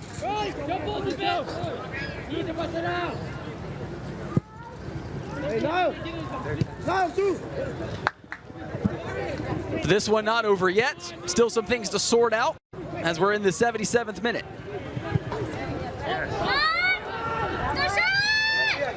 Kevin Jimenez still working hard up top, trying to get his foot to the ball.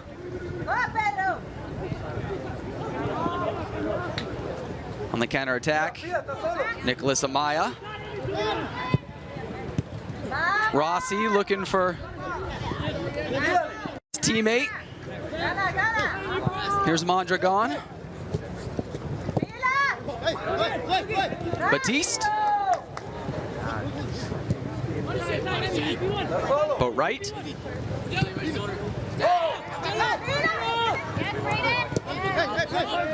Great team defense there. You saw him collapse on the ball extremely quickly and eliminating that scoring chance, making him force the ball back to the midfield and work it back around.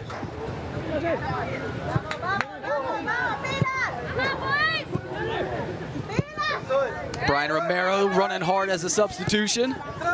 Fresh legs in there for Charlotte. Inter Miami slowing it down now, trying to find their chance. And it's going to be offsides.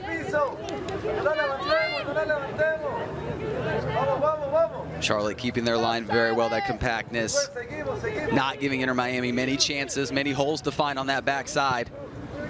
And a couple of offsides actually resulting because of it. Yeah, and that's great communication, the back line working as a unit. I mean, outside of the, you can have a scoring chance here or there for a second, but yeah, the communication's been great. That back line working as a unit, that's what does lead to those offsides. And outside of Inter Miami's counterattacking, they haven't really given up a lot of great scoring chances. And those counterattacks are going to continue to come as when you are down 1-0, you're going to have to press up. Those wingbacks are going to have to fly forward, and it is going to leave you a little bit more vulnerable. Still looking for that first goal is Charlotte FC. Jimenez.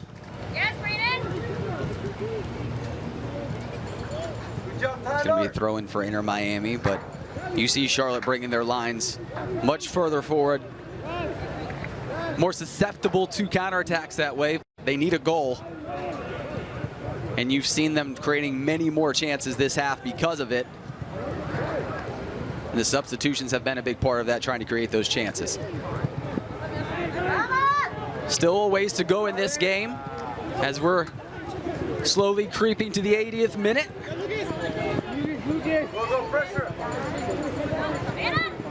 Miami with a 1-goal lead.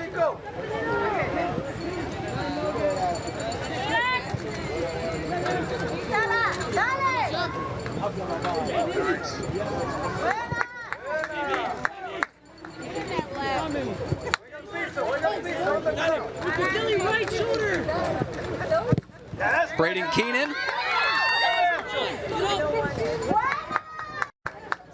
It's a good recovery there from the defender who knocked it off of Keenan.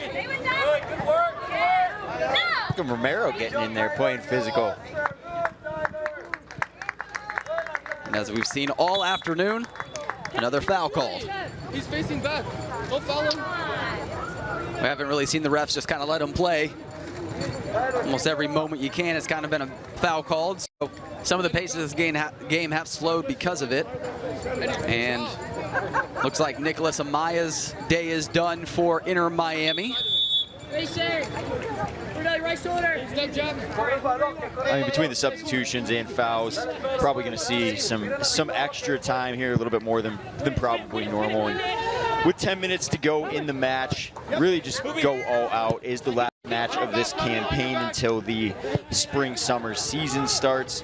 So time to leave it all on the line. Kevin Gorbell is going to come in for Amaya. So that's the substitution.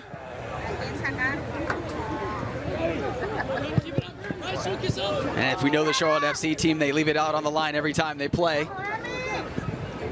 No matter what the deficit is, they never give in, they never yield, and never concede. It's that fighter mentality. They fight for each other.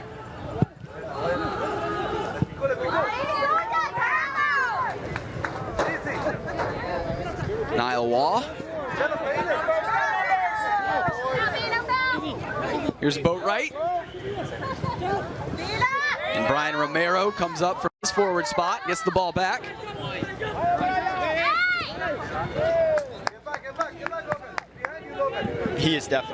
Romero has definitely been a standout since coming onto the pitch. Made some great touches and passes in the midfield. Another kid that plays way bigger than his size. You can definitely see out there with him being 14, he's one of the youngest on the field, but has really shown some maturity here early.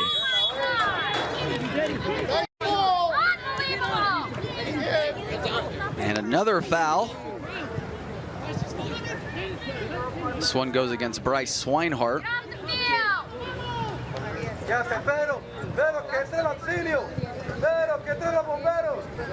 Maybe some decent acting classes also taking place. Bryce would agree with that thought. See Pedro Fife get up, kind of smile just a bit. Yeah, I mean, there's definitely a balance between letting the guys play and then also keeping control of the game. I mean, you don't want the pushing matches we saw earlier, so to a certain extent, he can't let the referee cannot just let these guys play like he did in the first half, because it has been such a chippy half. Still wondering about the torn up socks on the part of Pedro, but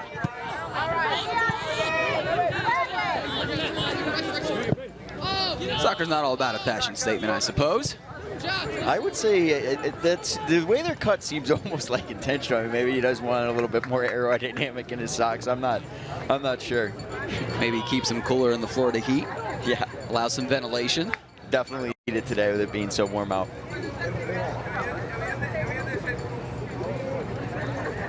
There's Kevin Gorbel, the substitution, throwing the ball in. Slight push in the back. Has Inter Miami with the ball once again in the Charlotte third. They don't look like they're in any rush, and understandably so. Possible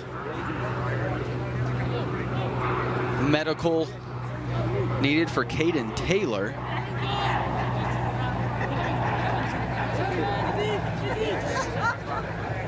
He's been an impact player on that right side today.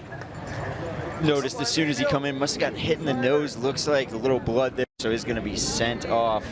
Oh, definitely got hit in the nose. Great image from our camera crew. Trying to stop the nose up, bit of a nosebleed. Again, the U14s warming up on the sideline there, getting their stretching ready.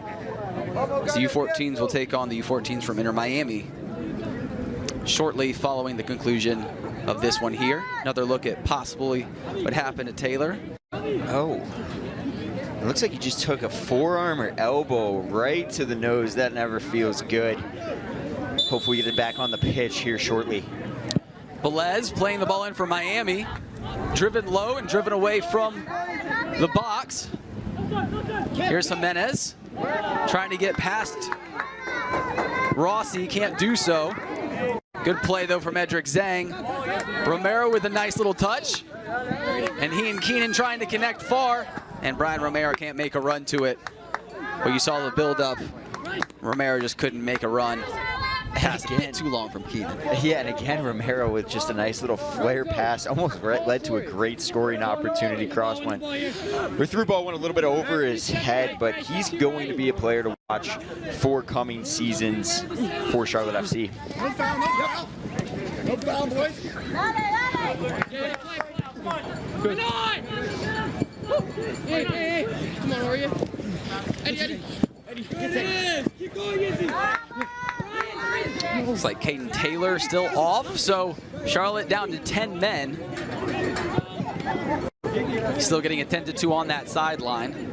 So a bit short-handed. As we're in the 86th minute, not much time left to try to find an equalizer, but still some time going on. And again, Tatum Taylor, bit of a bloody nose, getting attended to quickly. Those things never fun. We've all been there a time or two. Nothing's worse than getting hit in the nose. You know, your eyes start watering, you're a little fogged up, but looks like he's about to get back on the pitch here. Yep, and he just took the field. Definitely shows toughness in his fight there. Gonna have to breathe out of the mouth the rest of the game because the nose is stopped up with gauze a bit. But hey, that's what you do to get back on the field. That's what you got to do.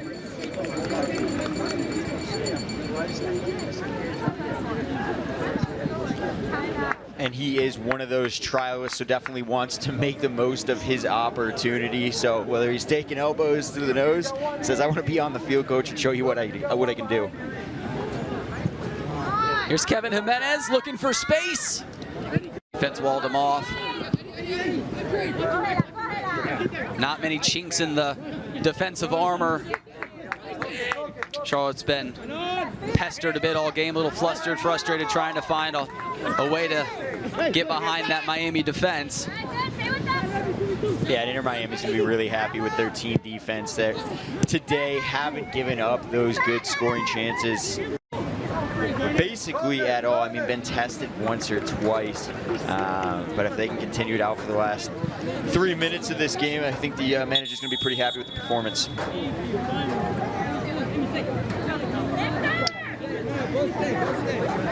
Should be looking at a corner for Inter Miami.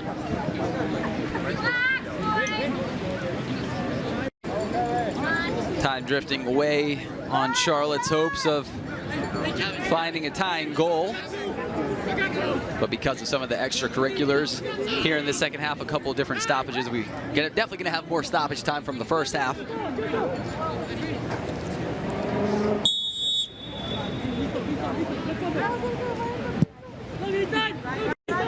And Carter Nunnery punches it away.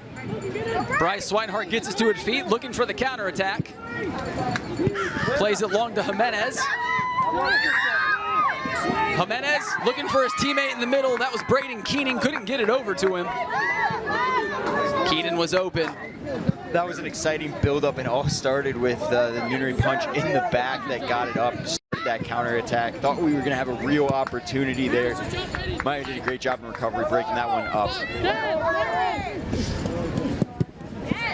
Edric Zhang, good defensive play. Here's Braden Keenan. Surprised there was no foul called there. Very Refs surprising. Hasn't swallowed a whistle much today.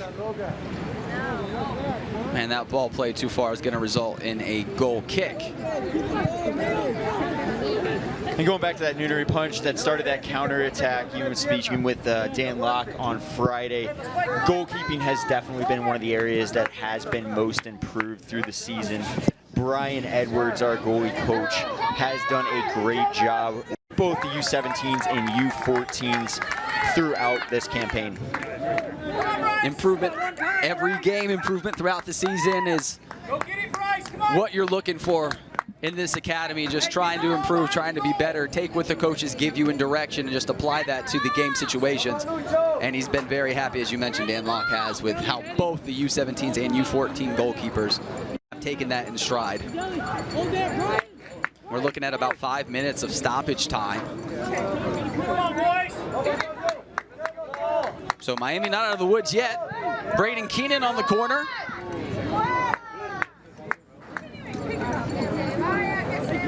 Moonshot, kicked it a little too far for everybody. R.A. Miller tried to get to it, but couldn't. Again, no Xander Martin in there, came off. Xander usually the one who handles those kicks.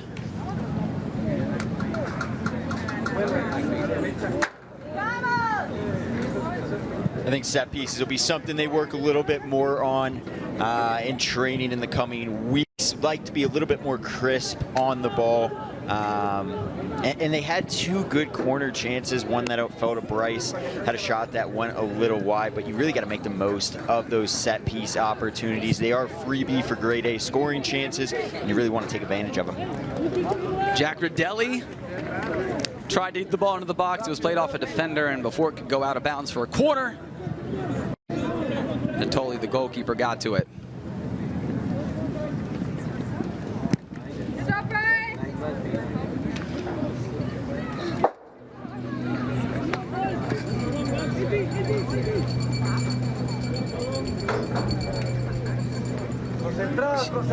See the coach for Inter Miami, that was Pedro Cavalcanti.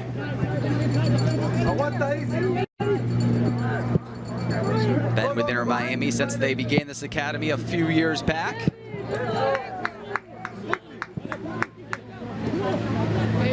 Native of Miami, at least a native of the University of Miami. He went there, graduated, but a Brazilian.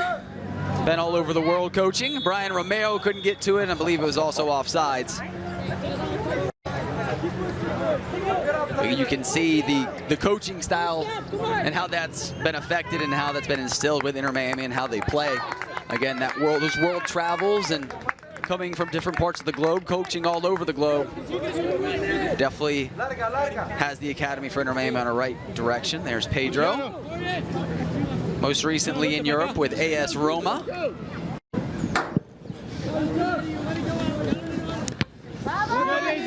Premier Italian teams.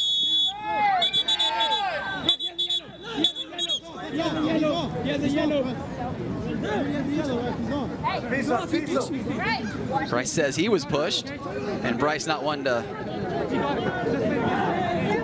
do too much retaliation. He's pretty even keel for the most part. Little tangle of the feet and then a little extracurricular activity after when they both started to go down. Tell you what though, if I'm Inter Miami, the last person I want to try to mix it up with is Bryce Swinehart. Definitely one of the biggest guys on the field, and how physical he plays. I definitely don't want to get in a physical altercation with him. There you go.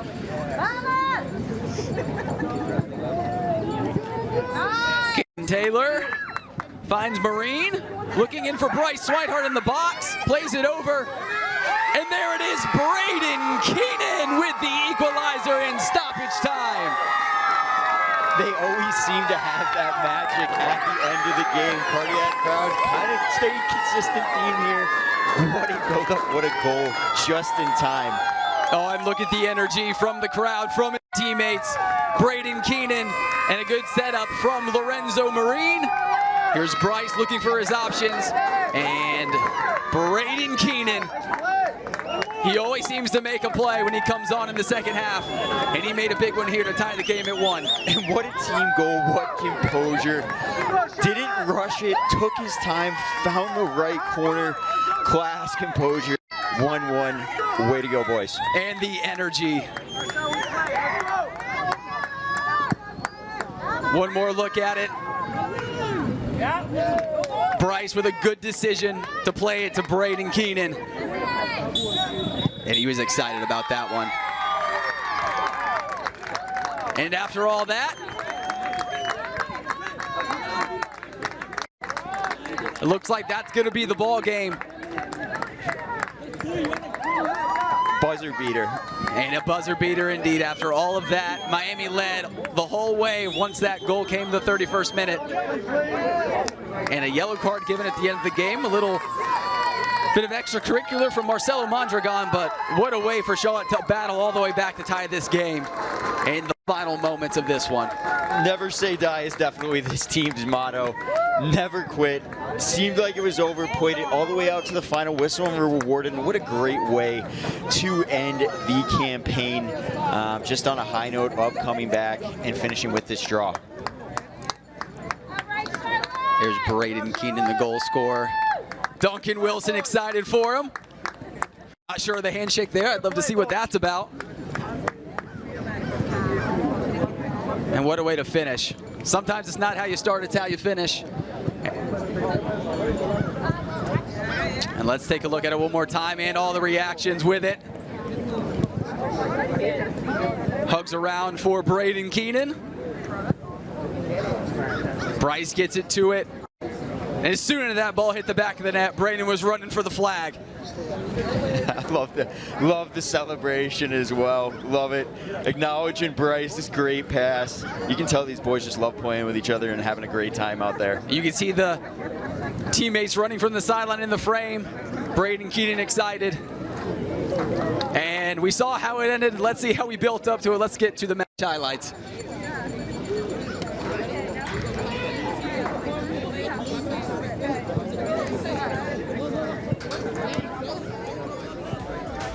Long, drawn-out game.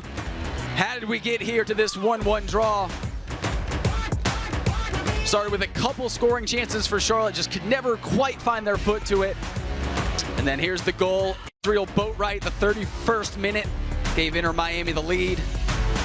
Couple looks at it.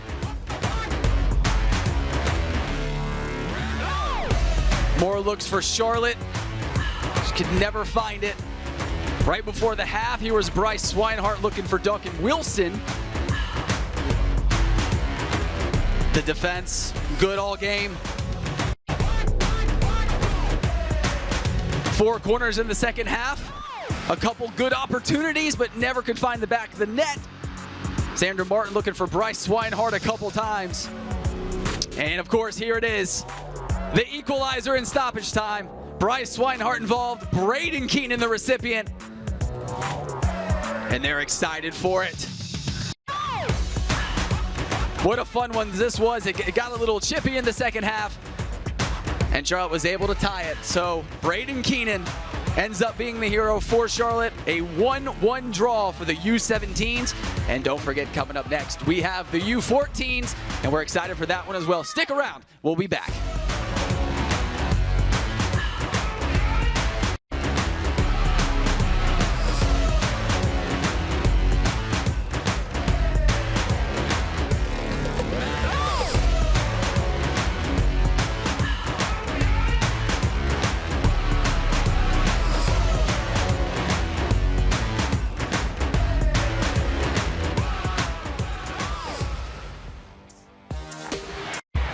Minute with Orlando City down 2-0.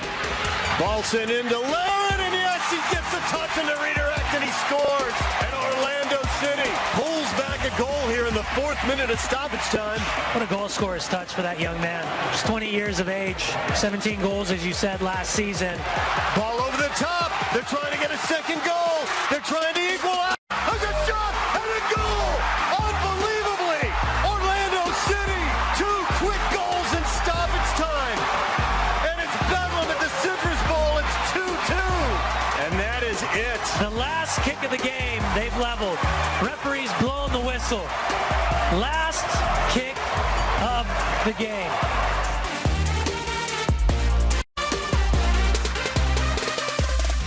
Tomorrow, now Salinas.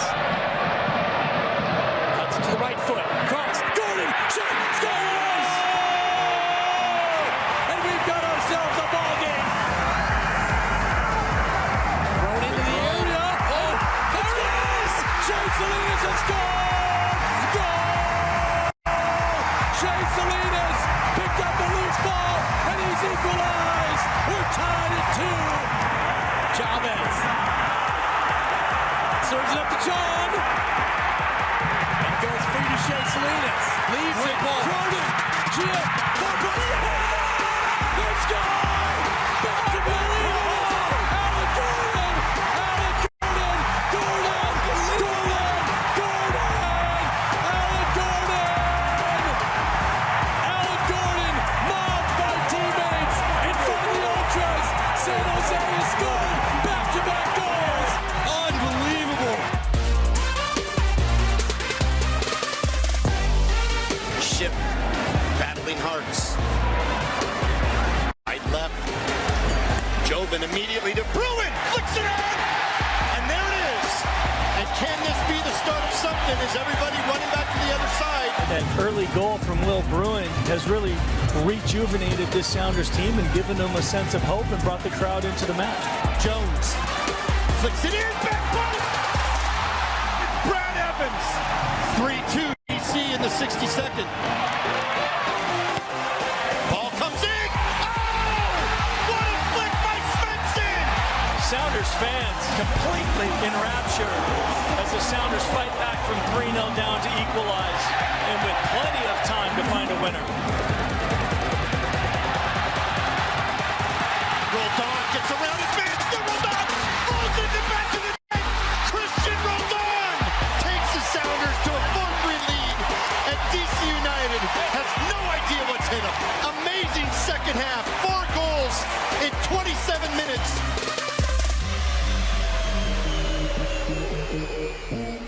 Six minutes left of regular time. There is still enough time for a winner. Shelton into the path of Maxime Chenot and trying to lay it off towards the byline for Kyrie Shelton. Comes it back. Davide at the spot.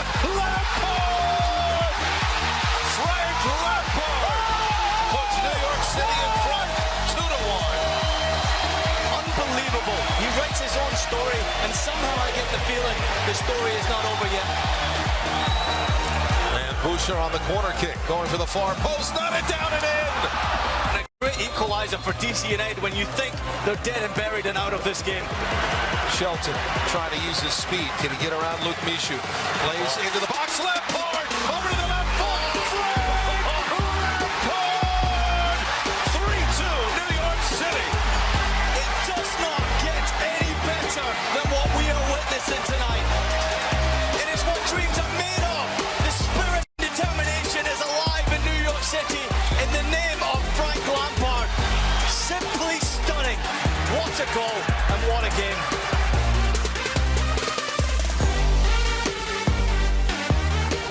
Strong FC fans try to raise the atmosphere here. Their side down 3-1. It's Josie Altidore. It's spectacular from Josie Altidore.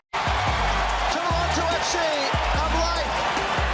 No space on the right. They tries to thread it through towards Altidore. Now it's Altidore down. The comeback complete from Toronto FC. It is 3-3 at BMO Field. A scoreline that would seal Toronto FC's postseason place.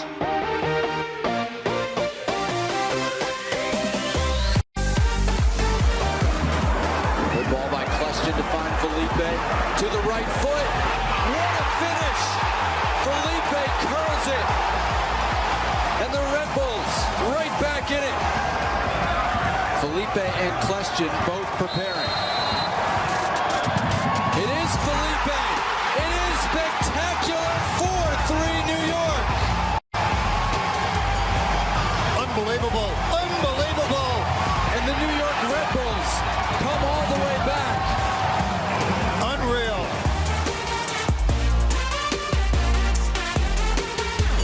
Schweinsteiger touches around and now throw. Schweinsteiger crosses.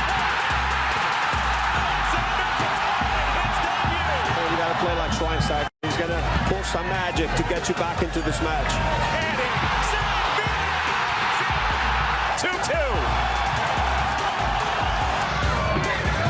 Cross. Vincent kicks it in. Takes the lead from 2 goals down to a goal up. Service knocked away. Sanchez. Follow-up whipped into the net by Madronda. This game has been incredible.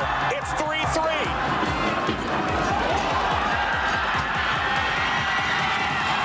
Off, and now the shot is on and in. Another goal for Gutierrez. It's 4-3 to Kansas City.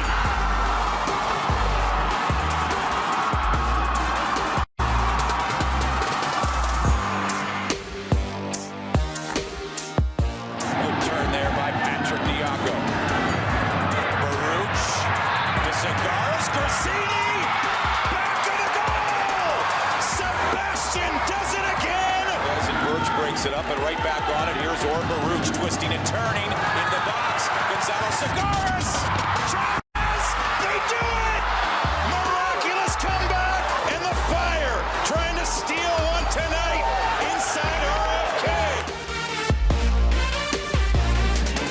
Brought down by 12, and here's Cancelo. He's in. He shoots. It's 2-1. Jose Cancelo.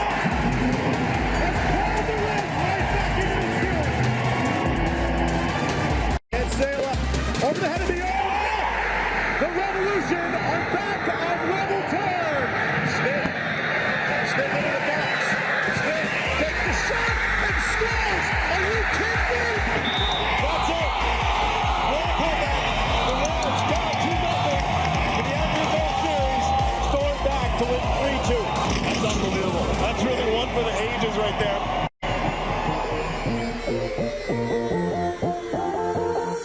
puso allá sobre el fondo, se fue también Tyrell Marshall a filtrarse el marco. Mira el centro.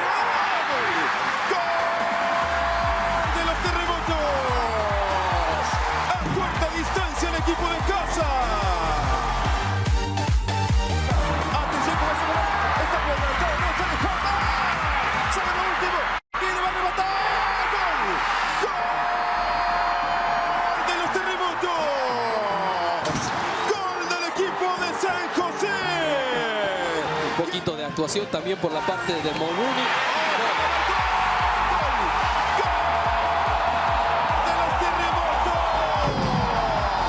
Intenta la escapada, Mulroney. Pitt que va sobre él, con el centro, el gato que se queda.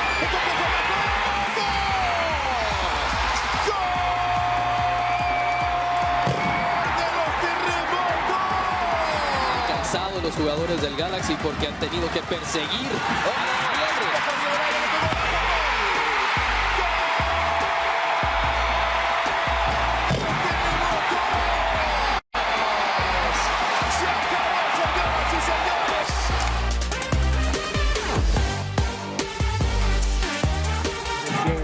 To get past the Kansas City Wiz. Goal! Campos beaten at the far post as Tony Santos sends it home. And Donaldo have an eye on him. Towards the post. Look in the area. Shot by Mendez. Goes for the goal! We're tied at 2. Sean Mendes calling for the corner. It will spin towards the box. And the 6. It's headed home. Heads it home at the top of the 6. And DC United stands alone as champions of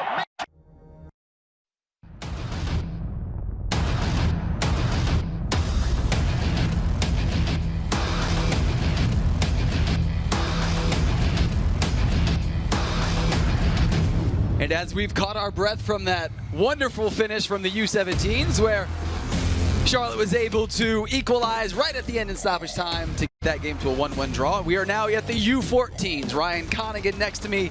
I'm Jake Myers from Patton Park in Jacksonville, Florida. It is Charlotte FC versus Inter Miami, and Inter Miami, a very good squad. Played in the fall.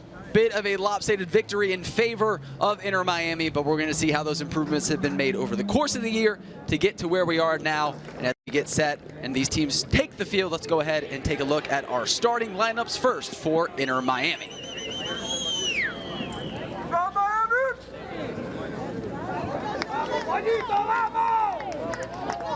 Take a hold on that as you can see Inter Miami taking the field.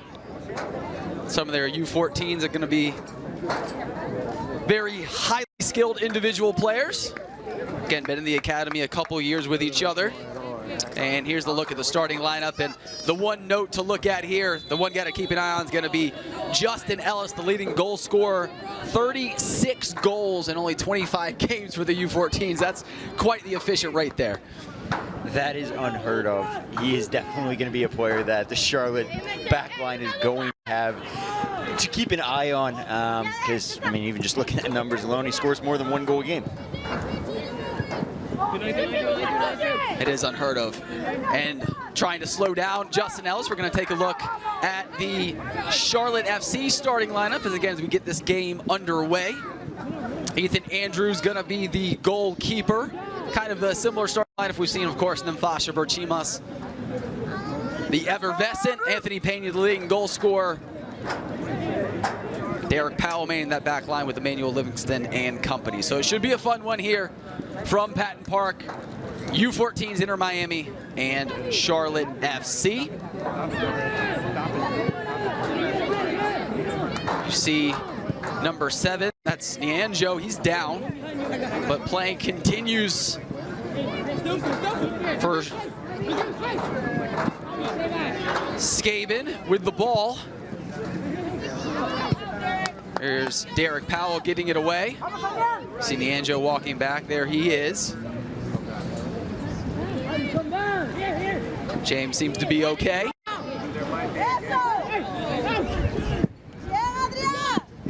Ball looking ahead to Nemfasha Berchimas. Can't get to him.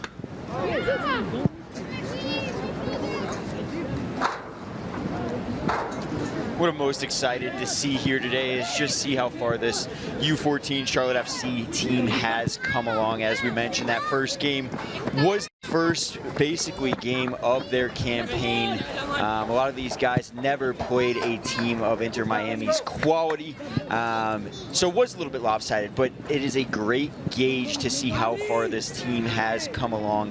Inter Miami squad is known as one of the best across the country, so staying compact, staying together, keeping that fighting spirit up is going to be important today and to track their progress. And that's going to be a big emphasis. And as we look in a vacuum, let's get to your keys in the game.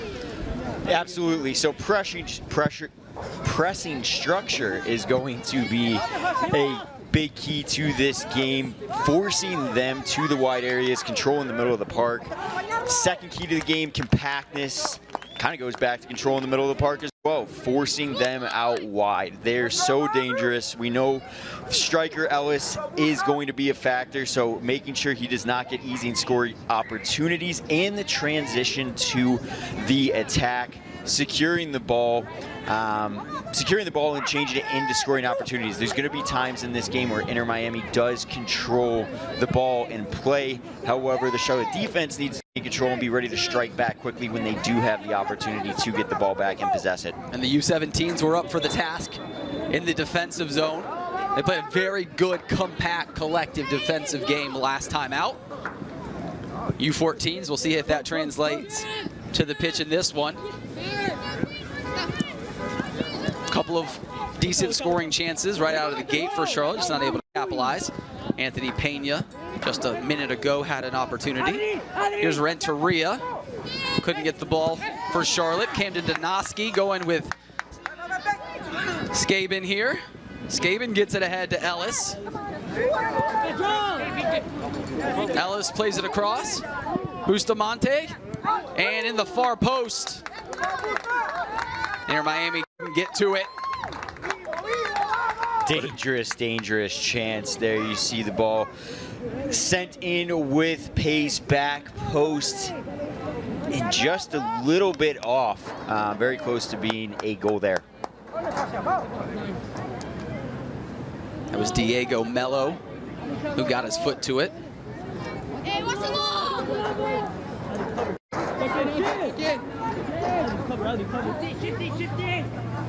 Ethan Andrews, the goalkeeper today for Charlotte.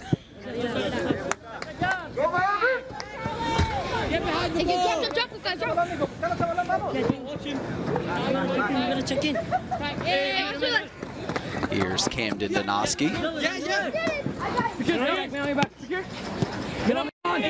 James Nianjo. Anthony Pena offsides.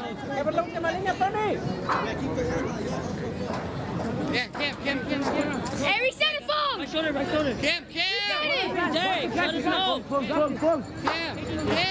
Head coach Mark Simpson for the U14s. We spoke with him on Friday, and he mentioned that result from the first time in the fall where they played each other, but he wanted to talk about not the result, but how do they improve from that result the second time they play.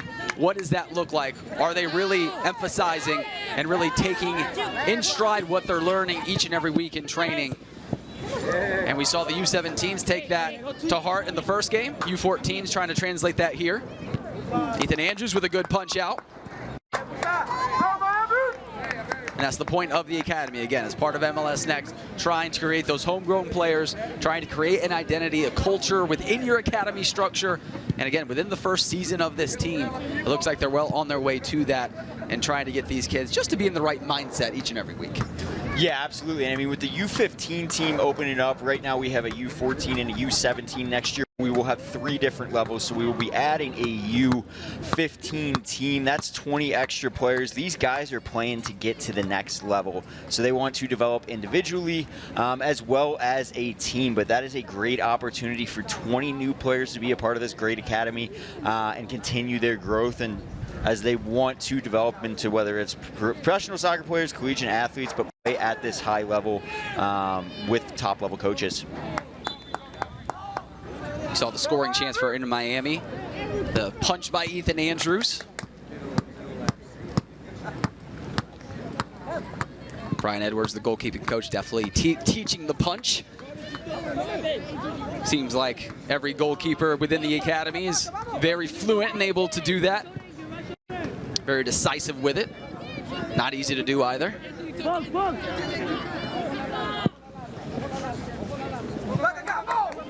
Skaben making a run to it for Inter Miami, but Camden Donoski turns it away.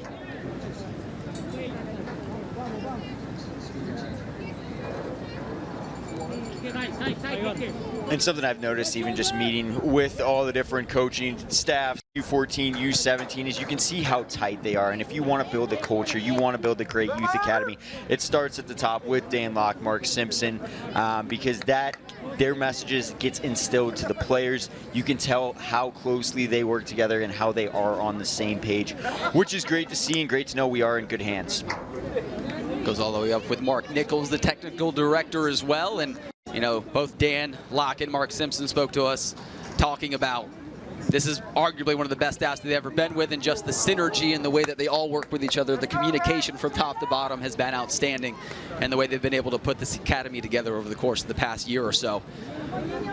Something they're going to continue to build on as well. Yeah, and one interesting note I found of our conversation with them is, I mean, you have Mark Nichols coming out to U17, U14 training on a Wednesday night. There's not too many academies across the country where these players are getting that type of exposure and they are that involved, and that's something Dan Locke specifically mentioned that he has not seen other programs do. So great to see that. Here's your look at Mark Simpson. Clapping along his U14s. Knows they have a big task today, but great level of competition. That's what you want. The highest level you possibly can to try to get better each and every time out. And his message to the team has been play with identity. Whether you have the ball or not, do not get pushed around. Bring the fight to them, which was a big focal point, because that's how you're going to see the level of improvement throughout from the first game to this game. And I would say a very strong start so far for Charlotte FC. The communication has been well. I know they gave up that one chance, but you wouldn't say this is a lopsided match at all. Possession's been pretty even. Mark Simpson used the word shell-shocked when these teams faced off the first time around. His team looked a little out of sorts and shocked by what they were getting from Inter Miami. So this is a good benchmark to see how far they've come in such a short amount of time. And again, we're about 10 minutes into this one and still scoreless. 40-minute halves being played in the U14s, as they have all season long.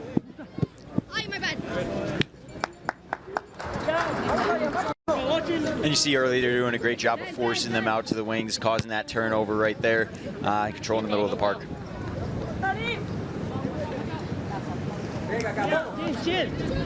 Longest trip of the year that the Charlotte Academy has had to take, all the way out to Jacksonville, Florida.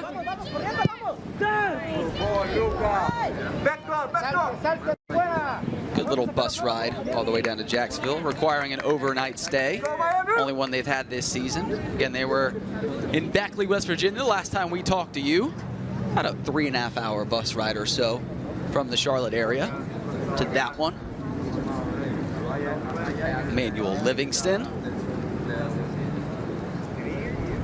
Manning his right back position. He had a strong game against the Columbus Crew 2 weeks ago. Great at sending balls in, the crosses, created a lot of chances last week. And I mean, the whole team played very, very well against Columbus, dominating possession, controlling, technical finishing in the final third. So hopefully they can build on that and continue here today.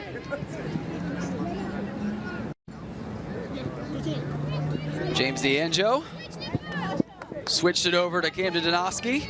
Actually, rather, that was Nimfasha Berchimas who would make that play. Nimfasha in the blue cleats. Goalkeeper Russo. Lucas Russo, that is for Inter Miami.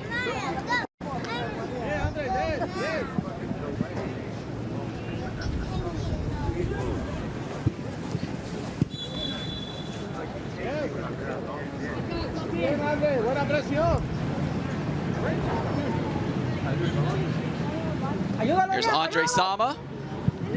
Looking in for Ninfasha Berchimas. Adrian Renteria gets a foot to it. And his shot is off the mark. Sama with an intriguing ball there, had a lot of spin on it, almost fell in the slot for one of the Charlotte FC forwards to put it home. Rosario, number 14 for Inter Miami, got a foot on it. Kind of deflected back to Renteria, just couldn't get the shot on frame.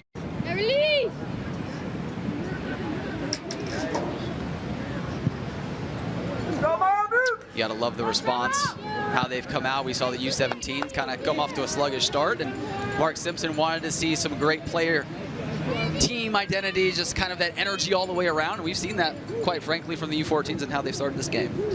Yeah, they're definitely playing their style of game, bringing those counterattacks involved, but they haven't even really had to counter that much, just with the controlled possession. Mark would definitely be very happy with this start so far. Mark Simpson talked about instilling our identity on Inter Miami, playing our game and kind of making them play our game as opposed to the other way around. And we've seen that in the first 13 minutes. It seems to be holding true that they are playing to their game, playing to their strengths, and not letting Inter Miami dictate the pace of play. You saw that hard challenge.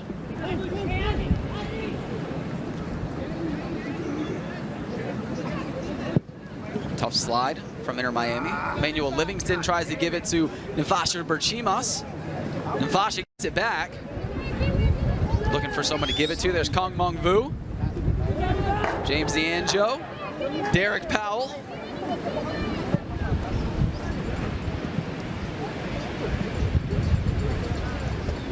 And Andre Sama knocks it out.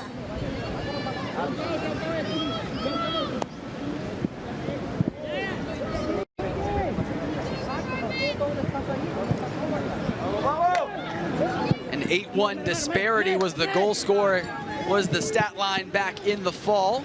Up to this point, 14 minutes in, scoreless, so we're not going to get that based on the pace of the first half so far.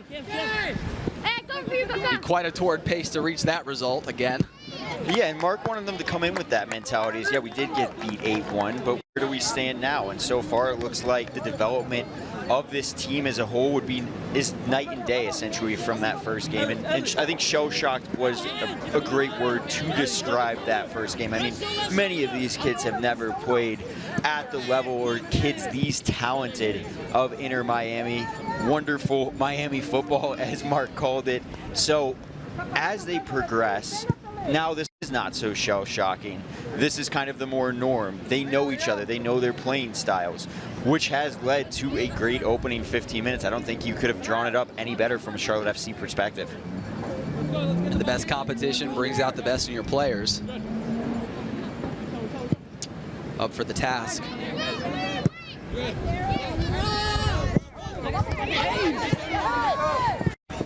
Anthony Pena thought he was fouled.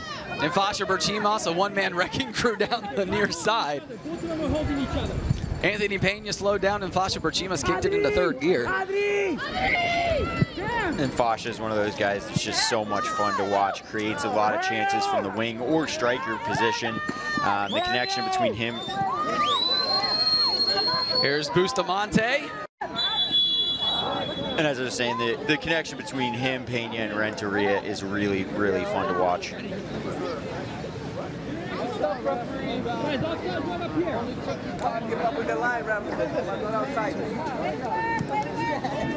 Possible offsides on Bustamante, not really sure the stoppage. Yeah, it looked like Powell was back keeping him on. Was indeed an offsides. That compactness resulted in that offsides. Played him into it. Ball played down to Bustamante, and Ethan Andrews, what a save! Big time save there by Ethan Andrews. Ball slipped right through the center back's leg. So grade A scoring chance. Got down quickly. Brian Edwards again, coaching up these goalies, getting them in the right positions. What a save from Ethan Andrews. Keeps the score 0-0. We must have got a different ref from the first game because they're letting them play here in the second. Seemed like a whistle every chance there was available for one in the U17s, U14s. We haven't seen much of a whistle yet. No, and it's definitely been some physical play you see right there. Pena has been all over the field with some tough challenges, getting a little bit of a talking to now. Hey, calm down, it's early. And Ethan Andrews making sure this game stayed tied. Look at this save. Oh, stayed low and immediately turned around to make sure the ball didn't slide behind him. Yeah, and shuffled over great on the cross, saw the defender, missed it. He was going to be one-on-one. And Ethan Andrews, a big time factor in the community involvement, something that the academy preaches as well. He and a couple of his teammates doing very good work in the community. Ethan actually part of a food bank drive that he's been a part of. Some of his other teammates, Landon Lynch, Simon, Tony Dandel, both have done different things in the community as well. A book collection, Simon was spearheading, Landon Lynch for providing soccer equipment for underprivileged kids. And the U17 side, Bryce Swinehardt's been pretty miraculous as well, trying to drive a local nonprofit sock collection. So again, as part of this academy, as part of MLS Next, trying to breed community involvement, another big piece to the academy puzzle, and Ethan Andrews, along with plenty of his teammates and plenty other of the academy players, fully involved in the grassroots program and the community. Yeah, and this club is about developing these athletes on the pitch, but also off the pitch as well. Great to see those guys stepping up, making an impact in the community, and giving their time. All these players do community service hours to make an impact. Anthony Pena stops, starts, and glances off a defender. A quick little stop from Anthony Pena got the defender sliding by, and it's going to result in a corner. Anthony Pena's always got the moves, whether it's a swim move, little stop and go defense. The defense is always going to be on their heels when he's on the pitch. He had a few swim moves against the Columbus Crew last week that led to great scoring opportunities. Didn't end up getting a goal, but was involved pretty much all Charlotte FC's offense. It is his patented move. Nimfasha Berchima setting up for the first corner for Charlotte FC today. Looking for Derek Powell. Paul played back to Andre Sama. He's offsides. Looked like Powell wanted to do something a little different with it. Tried to get that on the frame, but unable to do so. And Fasha with a great ball in here. Look at the height and the spin. I mean, leaves the camera frame. And Powell just had maybe too much time to overthink it. Volley's always going to be a tough shot, but what a ball in the height on that one. Glances off the top of the foot. That one went in. That would be an all-time goal. Galazzo for sure. Here's Victor Fung. Controlling for Miami. Back over to Lucas Russo, the goalkeeper. Rosario back to Russo. Back to Fung. Miami playing keep away.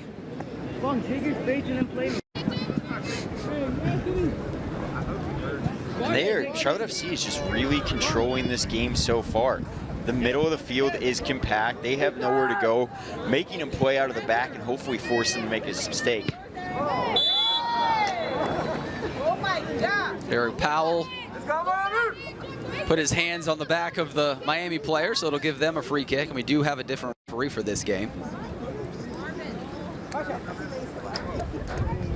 And Powell is just one of those physical center backs, is going to be tested today with the high level of talent of the opposition. So great challenge for him, has been a standout this season.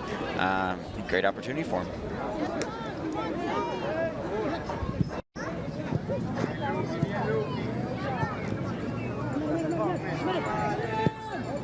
Bustamante, did he stay on sides? He did, and Bustamante gets it past Ethan Andrews and connects for the first goal. Actually, wave it off. They did, in fact, call an offsides. As Dylan Bustamante creeped behind. Definitely dodged a bullet there. Slipped in behind just a tad bit offside. Great touch by him, putting the defender on his heels, and great finish. Probably just wishes he would a little bit step backwards, so that one counted. And so wave it off. And as we wave that goal off, we're going to take our first hydration break for the U14s. Much like we did in the last game, make sure to stay hydrated. Here's another look at it. Looking for Bustamante. Was he held on sides? The referee said, no, he was off. But it was close. And Charlotte FC's given up that chance, you could say, but however, he is offsides, and the great save by Ethan Andrews. But outside of that, very strong start as we're at the halfway mark of this half. Great build-up from the back, done a great job from the counterattacks. A few defensive mishaps, but when you're playing opposition of this quality, you're going to give up some chances, and you just got to hope your goalie bails you out. You saw Marvin Garcia there in the back end. Probably knew where Dylan Bustamante was. Maybe trying to bait him into an offsides. And Bustamante, you can tell he's been kind of creeping and towing that line. Been a couple times now. First time that's rather the second time I think he's been offsides today. Trying to find that balance of giving yourself the advantage to get behind the defender, but then not also going too far where you're taking away great A scoring opportunities from being too far ahead of the play. I'm not a leader, I'm a follower. And we don't want to get too far ahead of ourselves here, but again, 24th minute, looking into it, still scoreless. We don't want to harp too much on the scoreboard and what happened back in the fall, but when you talk about an 8-1 result the first time around, you're looking scoreless halfway through the first half. You got to feel pretty good about yourself. Yeah, absolutely. I mean, the development, the progress is very evident in these first 24 minutes. Mark could not be more happy with the start to this game.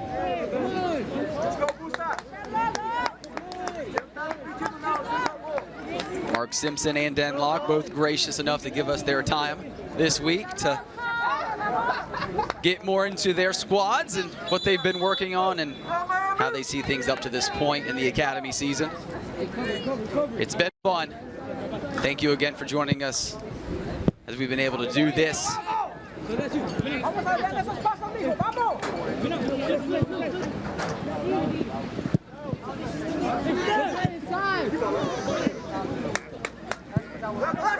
Good connection play. Ethan Andrews with another punch.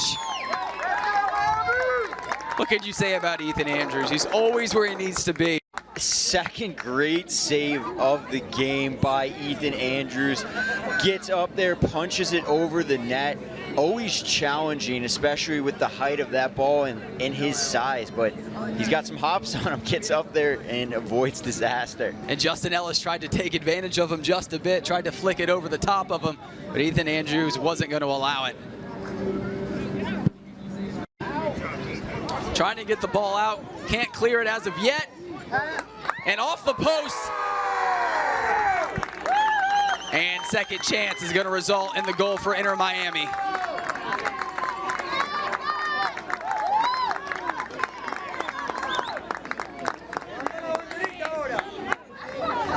Inter Miami's been knocking on the door here, getting a little bit closer to those scoring opportunities, and finally took advantage of one after Ethan Andrews just made a great save. Ball sent in here, great set piece.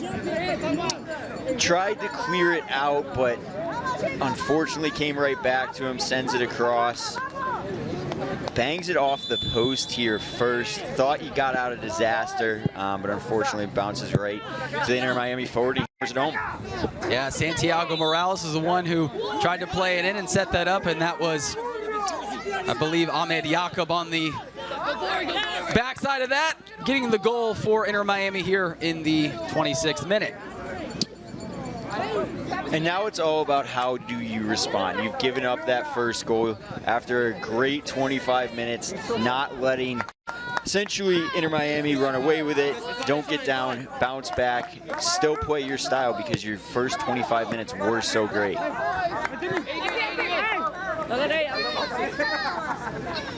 Make me. Right shoulder. Yeah. Left shoulder. Yeah. Menon.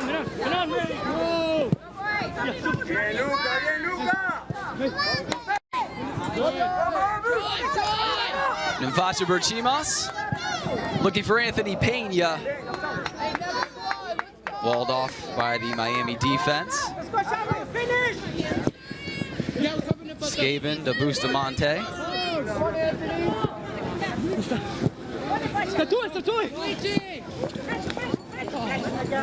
Seems like right after the hydration break, they've kind of turned up the intensity here Miami has. Yeah, absolutely. It gives coaches an opportunity to go over a few things they've seen in those first 20 minutes. It's almost like a quarter, you could say, in basketball, where it is a chance to regroup. Miami's probably come out with a few new things. You always see the coaches with their whiteboards out, so it'll be interesting to see how the game develops from that break. James D'Angelo finds Anthony Pena, rather Adrian Renteria, who was looking for Pena. Is Pena onside? I don't know, but Nemfasha Berchimas tried to take it anyway. He didn't want Anthony Pena to touch it because he wasn't sure if he was onside, so Nemfasha ran up and bit of an ambitious strike. Absolutely. I mean, it was great to see Pena leave the ball because he was definitely offsides there. So did give Nemfasha a chance, just sent it a little high on the volley, or half volley, I guess you could say there. Charlotte FC is getting to the middle of the pitch. It's just being a little bit more technical in that final third. Nemfasha Berchimas with a shot, deflected off of Inter Miami's defender. He never fails to get the laces all the way behind the ball. And the counterattack. Kandidanowski was there, couldn't turn it away, but Bustamante couldn't get a hit on it. Nemfasha slips. Ahmed Yacob over to Dylan Bustamante. Morales. Morales once again.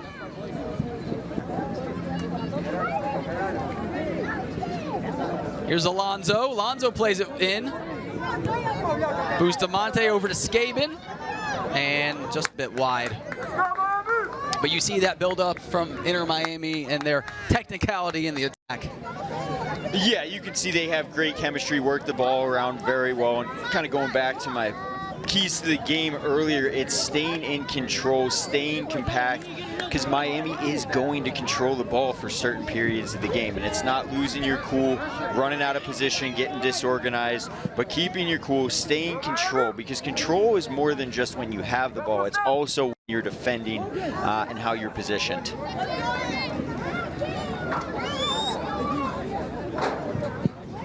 Andre Sama couldn't run to it.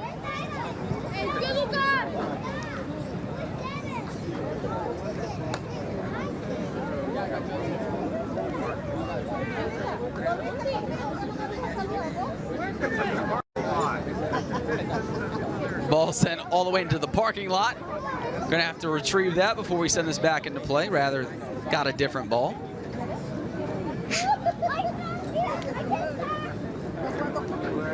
Throw in Emmanuel Livingston and Charlotte FC.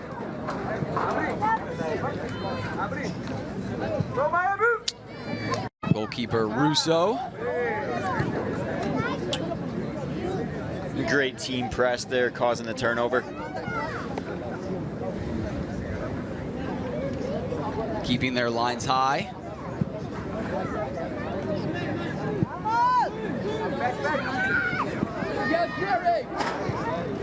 Derek Powell to Nianjo.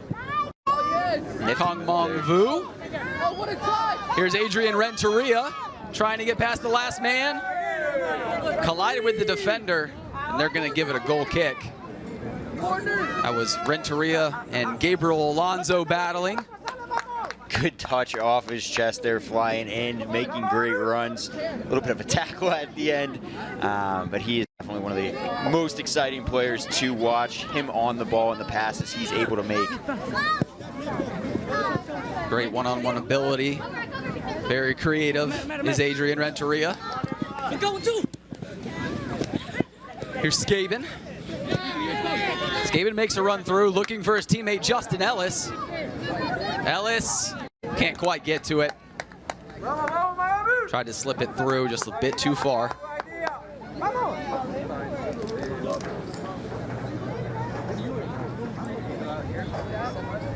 26th minute goal from Ahmed Yacob. Inter Miami with a 1-0 lead.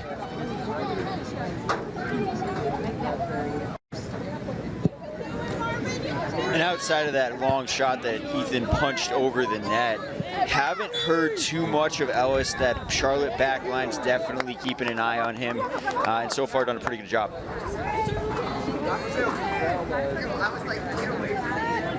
Again, Justin Ellis, 36 goals in 25 games. Talk about efficient.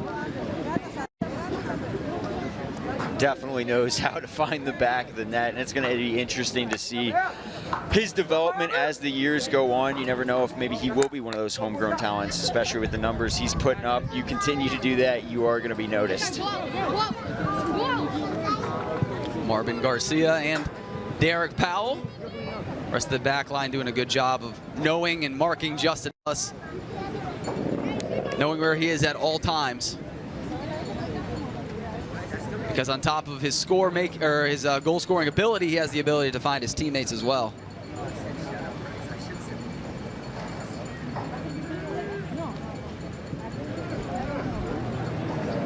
Also frees up some of your teammates when you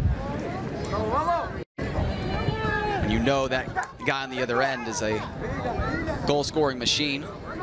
High 80s today in Florida. Again, Jacksonville, Florida, Patton Park.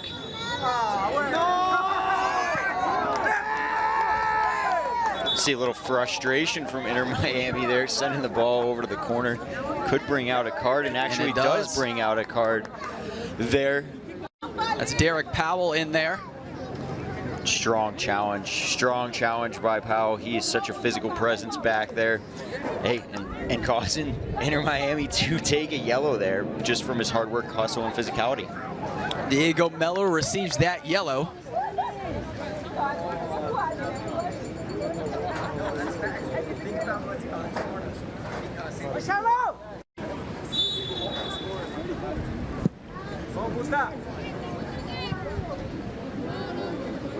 Go Miami!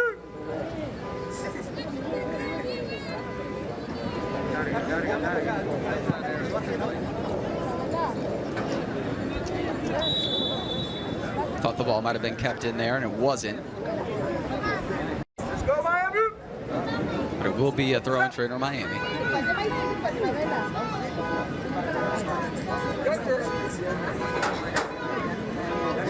Gabriel Alonso.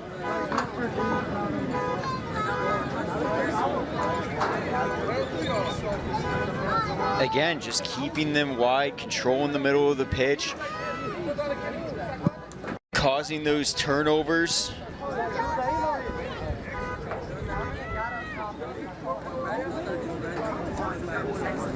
A 1-0 score, 36th minute. I'm Jake Myers alongside Ryan Connigan. A 1-1 draw from the U17s, a stoppage time goal from Braden Keenan allowed for that 1-1 draw. It was a fun one. Great down to the wire finish. And here we have the U14s. Ethan Andrews has definitely had a great half, a little breakout star here. Saw the fancy footwork on the back end there, distributing the ball out to the right. Help lead the breakout.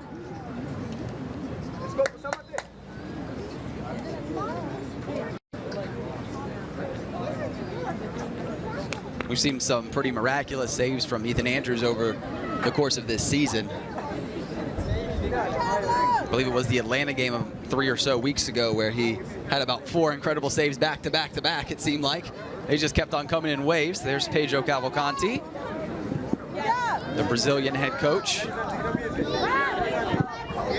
Yeah, and as Ethan continues to develop, you can definitely tell he's just going to continue to improve, become a better goalkeeper. And even just as years go by, height, weight, whatnot, getting across the box will all continue to progress and make him that much stronger. I mean, you saw Ellis try to flip it over his head. A year from now, that won't be a possibility anymore. Imagine Ethan Andrews will grow just a bit. The growth spurt will kick in. But he already has the goalkeeping fundamentals down. Again, you're looking at kids that are 12, 13 years old. As time goes on, bodies will change and their game will adjust accordingly. Barely see Ethan's shorts underneath that. Jersey so long on him. I think one of my favorite stories when talking to Mark Simpson on Friday was Landon Lynch reminding him, he said, "Coach, I'm not even 5 foot yet." While James DeAngelo stands close to 6 feet tall. It's like, don't worry, Landon, you'll get there. He's definitely a kid that he might not be 5 foot yet, but plays a lot bigger than his height.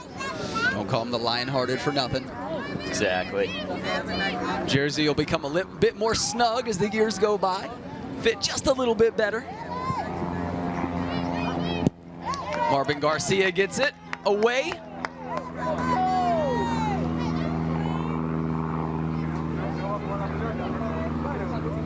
Inter Miami kind of imposing their offensive strategy now on Charlotte. It was more of a back and forth. Now defensively, Charlotte's kind of sat in a bit. Yeah, and I think the importance is just getting out of this half, building on the positives. Being down 1-0 shows your progression you've made as a club and as a team and even as an individual. Performance is so. Buckle down, get to half, regroup, come out strong in the second half, and yeah, I mean, you're spot on there. Charlotte FC actually did control possession at the beginning of the game.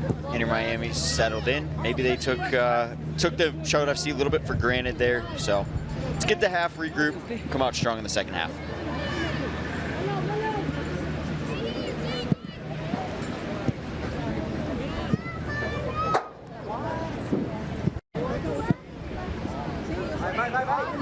See the ball skills from the Miami players. They're connecting passes. Donoski marking Skaben, who has the ball. Skaben with the shot from his left. And the slow roller, no problem for Ethan Andrews.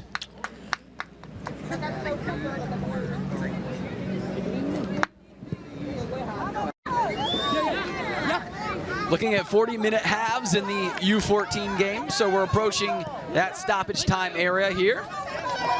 Here comes Anthony Pena trying to make a run to the ball. And again, just a bit too far, but had the space. Also, Gabriel Alonso making the run back to try to help out his goalkeeper.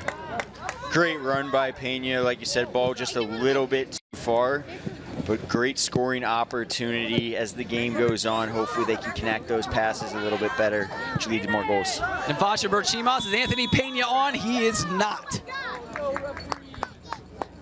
Just a hair off there. Defenders from Miami forgot about him. Almost a very costly mistake. Thought Victor Fung might have held him on, but he didn't. Where we are in stoppage time, I'm told, looking at close to 5 minutes of stoppage time here in the first half.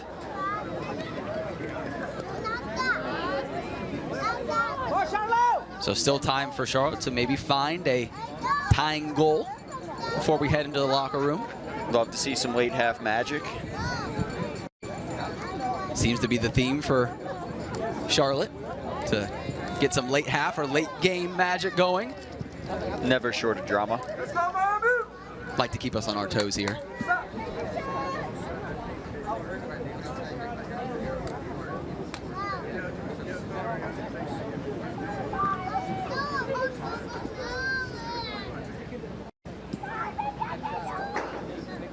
Manuel Livingston throwing it in. There's Adrian Renteria. And ball kicked out of bounds again. And that's going to do it for the first half.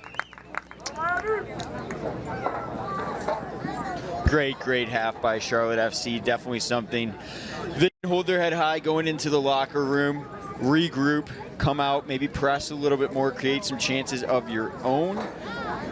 And here we go on the first half highlights.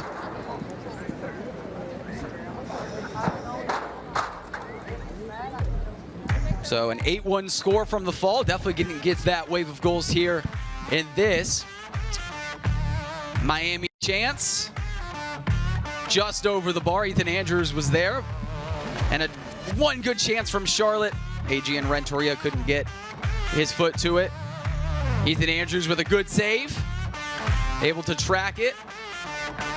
Anthony Pena, little stop and start, bounces off the defender. Justin Ellis tries to kick it over, but Ethan Andrews punches it away. And then here was the build up to the goal in the 26th minute. Santiago plays it in. Ball gets off the post here. And then Ahmed Jakob converts. Anthony Pena offsides, had to leave it for Nimfasha Berchimas, just over.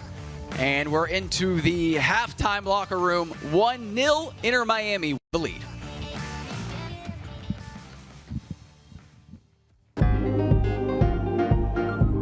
I'm Joseph J. Davis. I'm Makita Davis. And we're the owners of Lulu's Maryland Style Chicken and Seafood.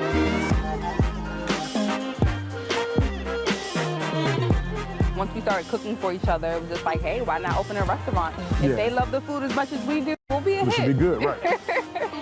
Crab fries. Crab fries, right. Yeah, crab cakes and crab fries are definitely, they're neck and neck for the number one spot. Yeah. Lulu's_restaurant_Charlotte. That's on Facebook and Instagram. Yeah. Lulu's on Central is opening up this spring, actually. We plan on being around for a while. Yes. Customer service and a great product. And even better for the years to come. Right, forever. Forever, ever? Forever, ever?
Season tickets for Charlotte FC's inaugural 2022 season are on sale now. Come inside with me, we're going to take a look at what your view of your brand new team could look like. Let's go. First up, this is the supporter section behind the East goal. This is where the loudest and proudest fans will be sitting. Well, you know what? You're probably going to be standing in this section, or drumming.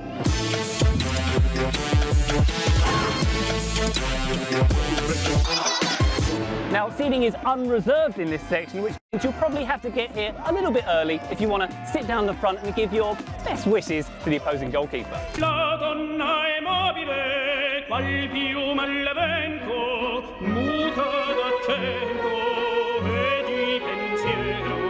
All right, most seats in the stadium will be general 100 or 200 sections. It covers here, here, and all of this.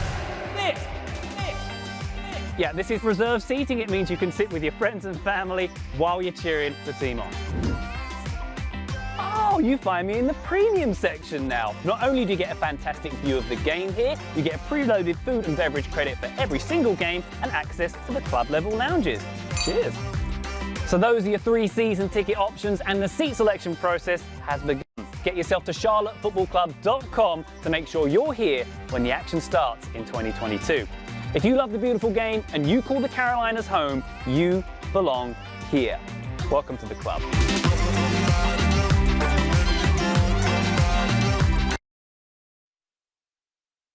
Season ticket. I'm Monty, Tigo Faulkner. I'm Lamont Fox. We are the owners of Romeo's Vegan Burgers. Me and him have been heavy in the vegan world for a while, so we had started buying restaurant equipment and stuff like that. To start this venture, pandemic happened, we were just stuck with a bunch of restaurant equipment, and we had to figure something out. People love to come get the Where Art Thou burger, that's one of their favorites. People also really love the Tobacco Road burger. We're excited to continue serving the Charlotte community. That's at Romeo's Vegan Burgers on Instagram and all social media platforms.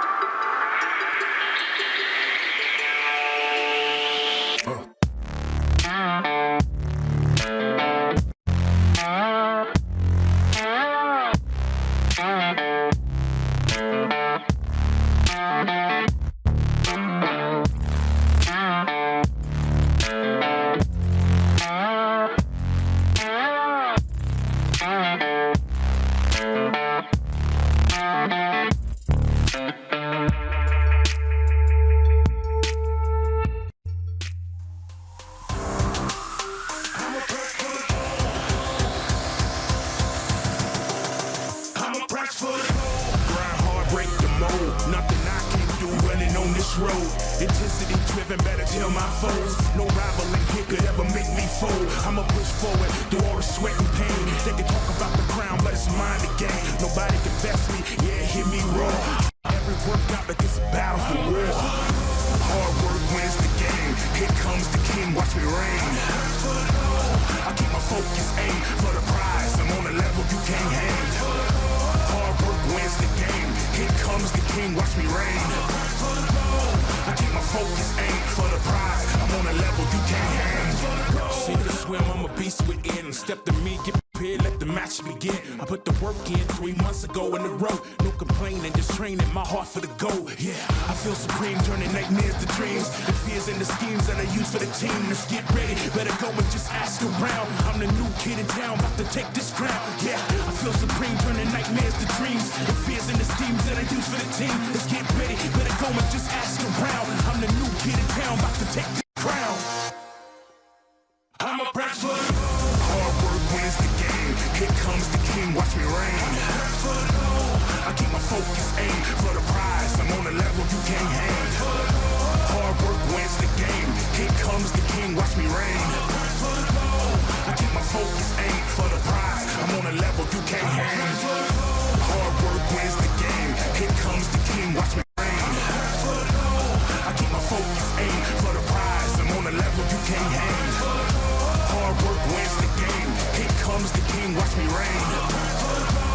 I keep my focus, aim for the prize. I'm on a level you can't hang.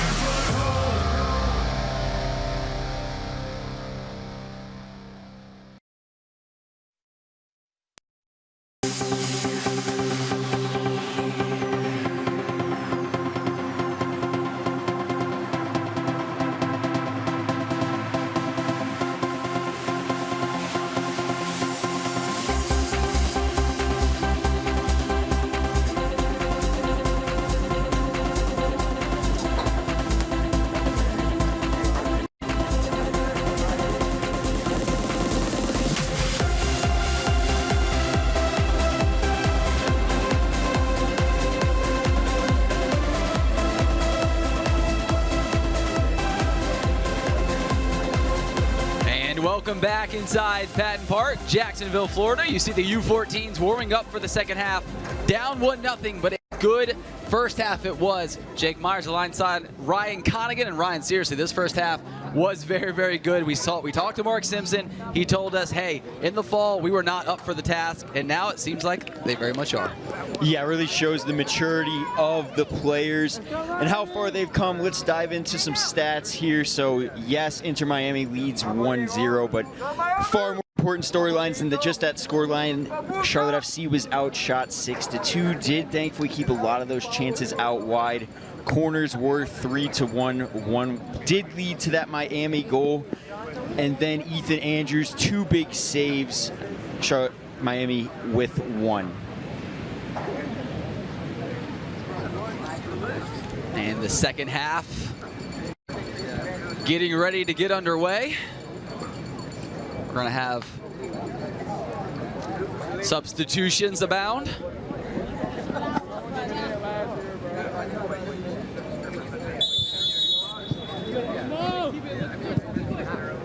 And we'll get you those substitutions as we move through the second half.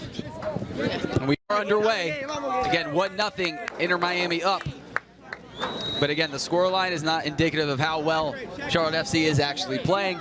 And honestly, they probably should have a goal to their name, but here we are, 1-0.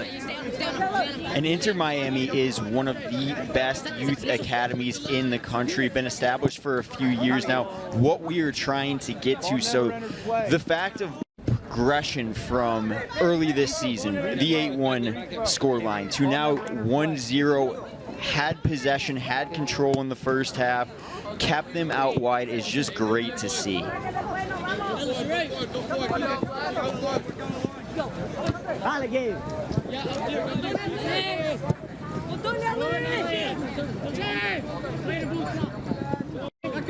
And I have a feeling the boys are going to come out very confident, especially building off that first half success, feeling more confident. Hey, we belong here. We can stick up with these guys, play with these guys, and we should have a goal on the board as well. Good ball.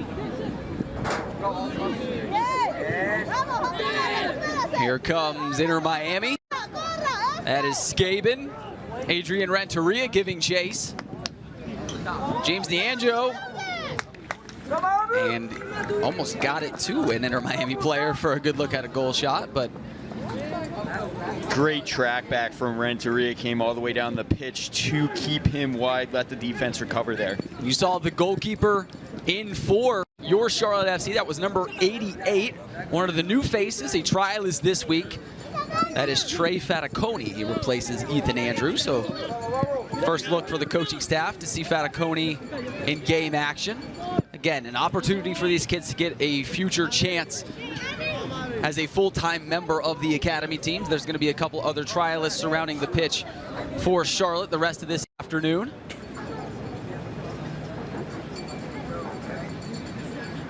What a great opportunity for the keeper. Definitely going to be tested this half as it progresses. So, I mean, if you take for Columbus example, the game 2 weeks ago, goaltender didn't have to do a ton. So as a trial, it's definitely going to be very exciting for him to show his talent today. And the biggest thing, too, is how do they fit within the club? How do they fit within the scheme, the identity? And Derek Powell with a monster tackle. Wrecking ball. Wrecking ball challenges, throwing his body around, getting in there. Love watching him. He and Diego Mello going at it.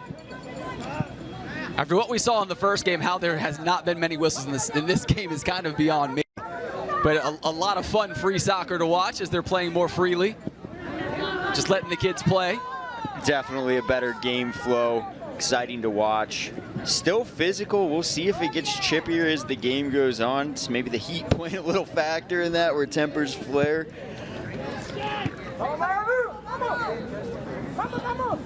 Adrian Renteria again seems to be everywhere on the field.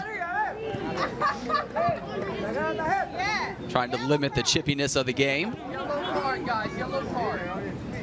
See number 39, Michael Tremaglio, one of those other trialists, one of 4. Again, it's all about seeing where these kids fit in and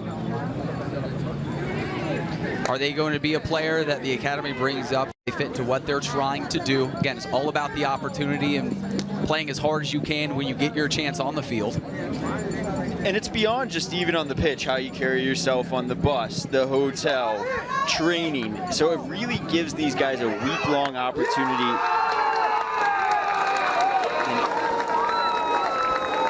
And speaking of opportunity, Diego Melo took his, and not much you could do with the chance he got here. Ball played right in across, Emmanuel Livingston on his backside, and tough chance for Faticoni to try to stop that one. Just one you got to shake off, get caught on the counter attack. Livingston's never going to be able to cut inside of him, especially with how big of a force Melo is. So tough break there, but again, keep balanced, bounce back. This is about development and showing how far you've come along, not necessarily the 2-0 scoreline. So again, it's 2-0 Miami, but bounce back. That's the name of the game, and Charlotte FC has plenty to keep their heads up about right now. And again, still plenty of game left, and definitely no reason to hang your head at this point. And that's what Mark Simpson wants to see. He wants to see his guys continue to play with enthusiasm, play with heart, continue to play for each other no matter what that scoreline looks like. Be up for the challenge and be up for that level of competition you're facing each and every week. Don't talk, bro. Number 2, don't talk, bro. Come on. Great. Emmanuel Livingston. A little arm bar. Always plays physical as well.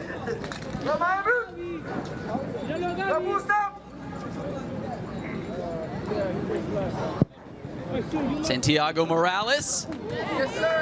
Faticoni came out, punched that one away, and trying to go on the counter. Here's Anthony Pena making a run to it. Ball's going to stay in play.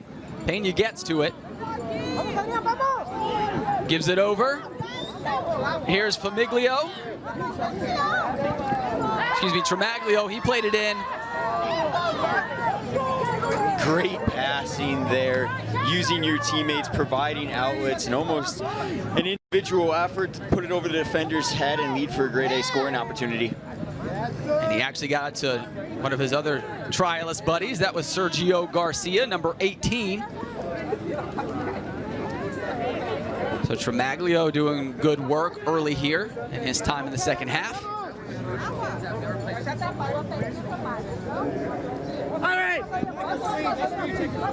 And to start that counter, great clearance by trialist goalkeeper Faticoni. He punched that ball out wide, which led to the counterattack. And it's important for him to shake off that goal. I mean, you come into the game. Santiago Morales with a shot off the bar, off the rebound. And Justin Ellis' shot goes wide. And as I mentioned, he is going to be tested. So keeping your confidence up, shaking that early goal off, no big deal, nothing you could do there. And did he get a fingertip on that? Maybe a little bit just over his head. Good shot from distance, though, from Morales. Good 25, 30 yards out. And we're going to have some substitutions. And that's going to be number 21, the last trialist who has yet to see the field for Charlotte. He's going to come on as Josma Hernandez.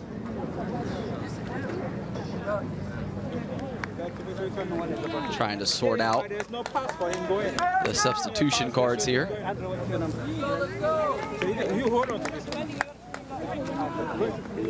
So that's going to be Andre Sama who's coming out. Josma Hernandez is in. So now we have 4 new faces on the pitch all at the same time for Charlotte. We'll see how that changes things. Again, most of these kids only get about 1 week of training under their belt before they get thrust into game action. Definitely want to make the most of your opportunities, whether you play 10, 15 minutes, or don't get in the game even at all. It's just making the most of that training during the week. Your opportunity will come, and you need to seize it when it's there.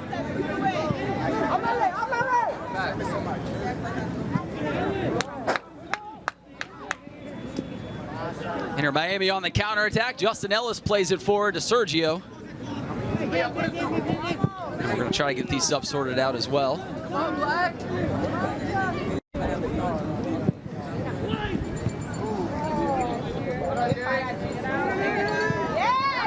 Derek Powell still manning that back line. And Faticoni with a good save. Seen a couple of good shots from a couple of different players. A couple of good shots and was able to... A little bit too casual there on the back end, but thankfully Faticoni there to bail you out. That's going to be a confidence booster. Great to see.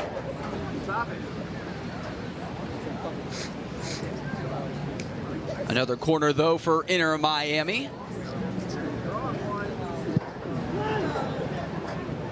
And that back post. Great shot. Great shot. Good cross into the box, but just couldn't get it on frame. Definitely a dangerous cross there. You saw the Miami forwards crashing in to try to head that one home. So Faticoni trying to settle down the back line just a bit after what looked to be a very dangerous scoring opportunity.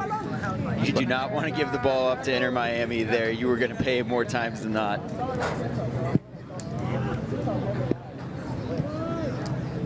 So Michael Flom into the game.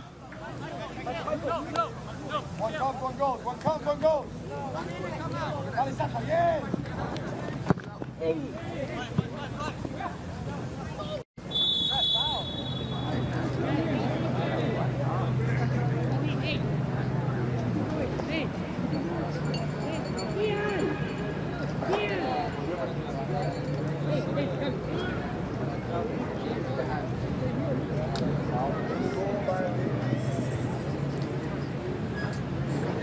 Defending set pieces is something Charlotte FC has really worked on. As the season has went along, we're conceding some goals early that way. Has been a different story since. Really have stepped it up from those set piece positions.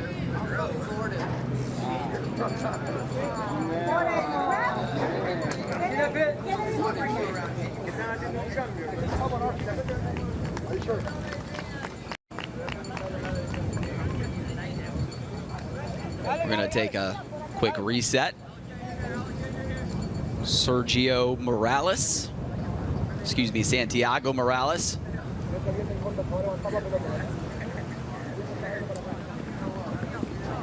He's going to take this kick for Miami. He's had a strong game so far, creating chances with a goal as well. And this one sent in off the post.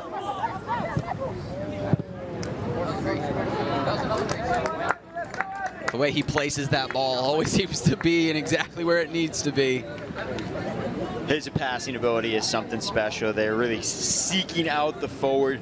That was a great chance. Goalie, his best friend is always his post, so had two friendly bounces off the post today, and you see the height just seeking out his teammate there. He's going to take this corner as well. Top of the box for Justin Ellis. Blocked away. That was Josma Hernandez who got in the path of Justin Ellis.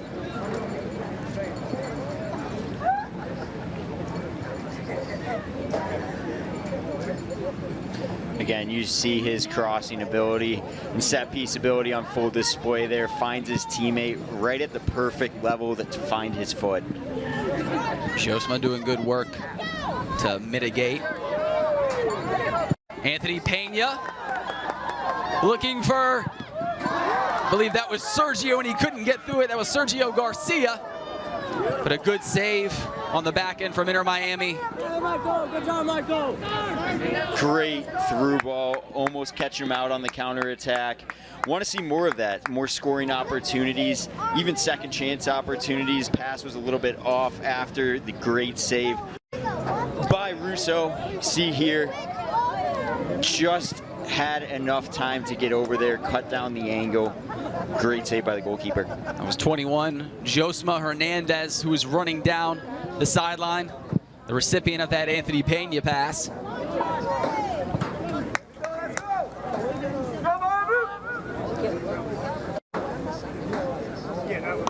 And although Charlotte FC has been absorbing a lot of pressure, that's how your goals are going to come by. If you're sitting back a little bit deeper defending, that back line of Miami will kind of continue to move up to apply additional pressure. But if you can't create a turnover on the wing like Pena did, send it up, you're going to have one-on-one chances with the goalkeeper.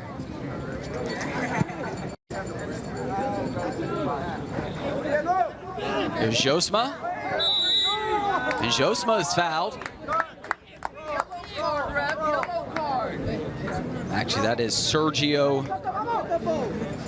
Garcia.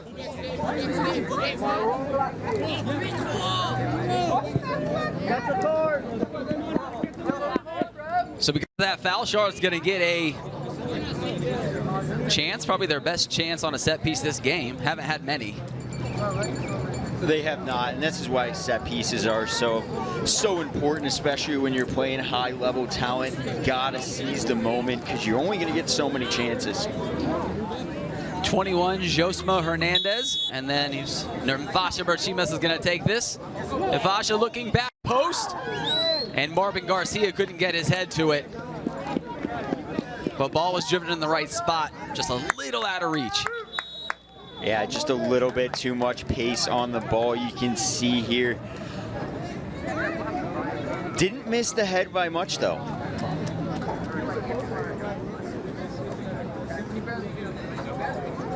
And don't look now, but Landon Lynch is coming into the ballgame. Always exciting to have him on the pitch.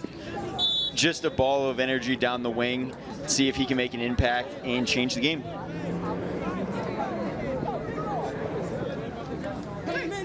Landon Lynch scored that goal against Columbus. He replaces Anthony Pena, so now every single reserve for Charlotte today is in. That is 6 substitutions, 4 of those being new faces. And we'll see how everything gets squared away, and I think that ball did touch the end line. And having 6 new people in the game, communication is going to be more important than ever right now. A lot of moving parts, a little unfamiliarity, don't have that same rhythm. So talking to each other, letting your teammates know where you're at, going to be crucial here. Santiago Morales couldn't get to it. Not only the communication, but some of the players changing positions. Some players started up top, as we've seen other players getting moved back into more of a defensive position from their midfield or forward spot. So they're trying to change things around as the newcomers have come in. Yellow card! Yellow card! Alec Antista, the one lone name we have not mentioned. He came in as a substitution as well. He's the right back, number 12. Going to be playing alongside Derek Powell. He took a foot to the head. I mean, he almost got kicked in the head there. It looks like he's holding his head, and that foot got up there. Got to be cautious and in control, because that is definitely a dangerous play. Crowd was calling for a yellow. Inter Miami coming in with a bunch of changes as well, changing their bench up.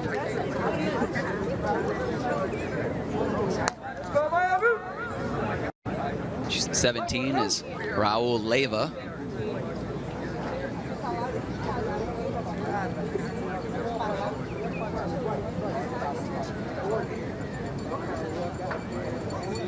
So escapement comes out.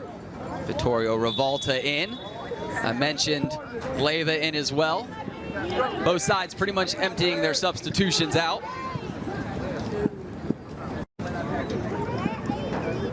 Ian Urquidy also in, number 6 for Inter Miami. He's in the midfield.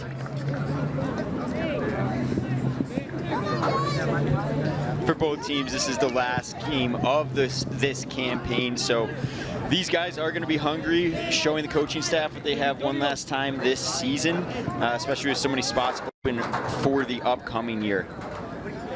Mateo Saha, Daniel Pinter into the game for Inter Miami. So new faces all across the pitch. And there is Alec Antista for your Charlotte FC on the throw-in.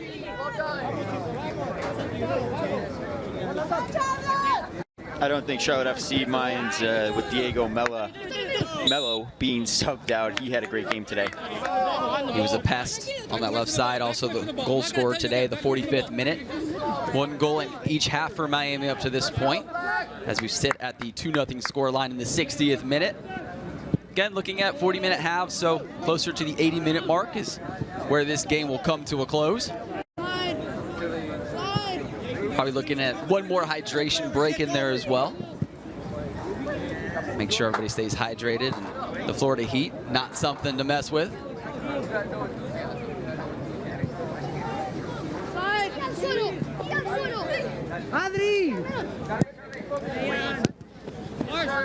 Ball knocked off Antista. Charlotte FC doing a great job of pressing these last few minutes. You can see Miami not as comfortable on the ball, having to run around.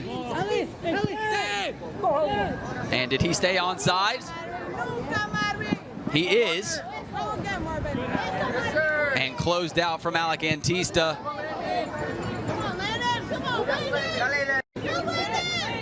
There's Vittorio Rivalta, number 12. Santiago Morales. Justin Ellis still in the game. He's taken down. And which way are they going to call this?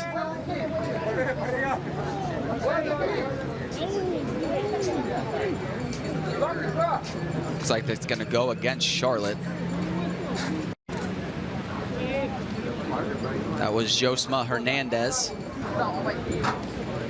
And this is going to be a set piece from a very dangerous spot. It's going to be important that Charlotte FC holds their line, gets up there, and defends this set piece. So Trey Faticoni going to get his toughest look yet from his goalkeeping position. Won't be short of game tape today. Santiago Morales is going to take it. Morales. And froze Faticoni. And that's going to be a goal for Santiago Morales. Not much you can do about that. No, not much you can do about that. What a classy goal here. Gets his laces behind it, a little finesse, top right corner. Really nothing you can do there. I mean, at this age, it's hard for the line to jump that high and get up there. Puts it right over their head. Goalkeeper can't really see it until it gets past that line, so it's really only a split-second decision. You can see how happy he is. Great goal. That's going to take us to our hydration break, but it froze Faticoni. Kind of just watched it go in. Maybe thought it was going to go a little wide left, but... Well, and the problem with the line is essentially if it goes over the line, he can't see the ball until it clears their head. So he doesn't know that ball is coming over because he's more protecting almost the other side. In a perfect world, the line gets up there and deflects that up over the goal. But at this age, obviously height being a factor, Morales can kick the ball higher than the defender's head. So one of those kind of unfortunate goals to give up for Charlotte FC, but nothing you can do there from even a defensive line position to Faticoni as well. Just something at this age that if you got a guy that can strike the ball like that from the set piece positions, you're just better off not giving them up because they are going to be dangerous every time. There's no defense for a perfect shot. Exactly. That was what Santiago Morales gave Trey Faticoni. As you see Dan Locke giving direction to the U14s. There on the whiteboard. Just trying to regroup his players. You'd like to see a different score line, but how you finish is more important than anything else to this point. And there's been a lot to build off so far. I mean, I think the game plan has been executed very well so far. Obviously, you've given up a few chances here and there, but when you're playing one of the best academy teams in the country, who is an opportunistic team, you're going to concede a little bit. But this game, like you said, is about development. You can see the growth of these individual players. They were doing a great job pressing the last 10 minutes, and then you give up a foul right outside the box, and Morales makes the most of a dangerous set piece position. Team's going to take their places back on the pitch. Miami bringing in a new goalie as well. So again, pretty much every player jumping into this game today.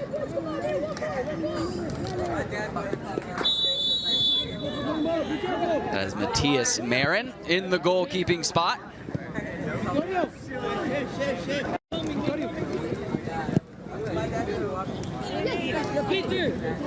And then Keyshawn Ponal coming in for Justin Ellis, leading goal scorer for Inter Miami, not getting a goal today. So if you're Charlotte FC, you can at least hang your hat on that. What ball movement there. I believe that was Hernandez, if I'm not mistaken. Lopez Hernandez almost squeezed through there.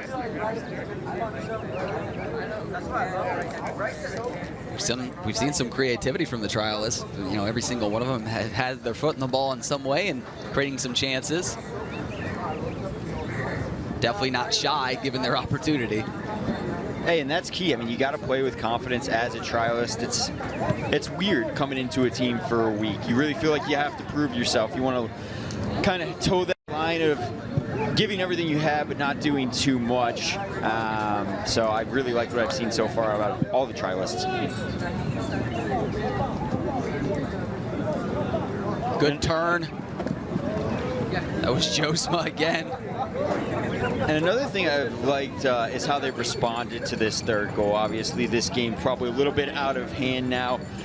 But you can even see from the U17s, U14s, never say die, the fight continues. No moping around the field, feeling sorry for themselves. They're still buzzing around. Santiago Morales bumped. James Nianjo tried to play it quick, but ref's gonna slow him down. So tough on the ball, this Inter Miami team is. Very skilled. Good defense from Landon Lynch. Alec Antista mixing it up in there as well. Nimfasha Berchimas. Adrian Rosario.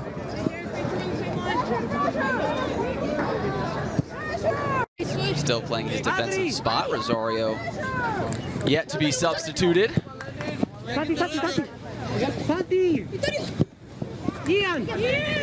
Santiago Morales up ahead. This is Raul Leyva. Leyva plays into the box, back post. And I think that was Ponal offsides. Yeah, and you'd like to see Charlotte FC pressure them a little bit more when Inter Miami is in their back end. You saw how quickly they broke through the lines there, which led to a good chance. No, the Inter Miami forward was a little bit offsides there, but want to see a little bit more pressure on the ball, and especially not allowing Inter Miami to play through the lines. Trying to play the ball overhead, looking for Nimfasha Berchimas. Rosario's there. Keeping pressure on the top line. Here's Josma. Trying to find Nimfasha, but the defense closed down. Santiago looking for Leyva. Leyva against Alec Antista, gets by him. And a shot on goal just off the mark. Trey Faticoni was in good position, so that ball's going to go wide for a goal kick. Yeah, and Charlotte FC almost got caught out on the counter attack here. Great recovery to at least put some pressure on Inter Miami's forward. Just missed the mark by a hair. Faticoni made Leyva kind of take a tough angled shot with his position, trying to angle that ball across. Made it a much tougher shot, so he did his job.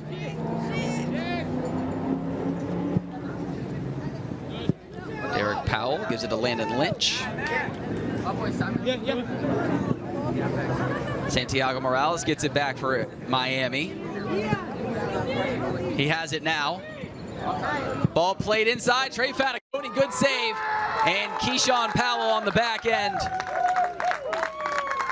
No offsides here. Keyshawn Powell, Ponal puts it behind, and that's another goal for Inter Miami.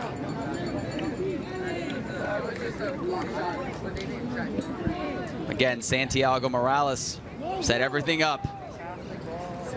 Yeah, Morales has just been involved in, I want to say, pretty much every goal to this point, causing chaos, causing disorganization from that Charlotte FC back line. Great initial save, tried to push it out.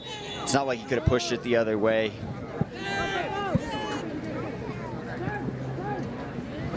Those rebounds are tough. Second goal off another second chance opportunity we've seen.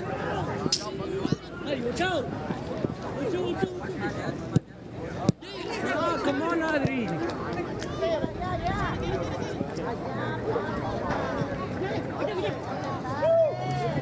Here's Nefasha Berchimas in the box.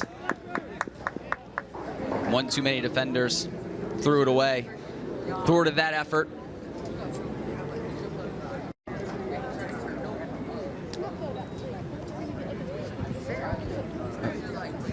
Season tickets are available for Charlotte FC. Start as low as $10 a month. Go to charlottefootball.com for more information there. Actually just secured my seats this week, so if anyone else is in section 138, I'll see you guys there.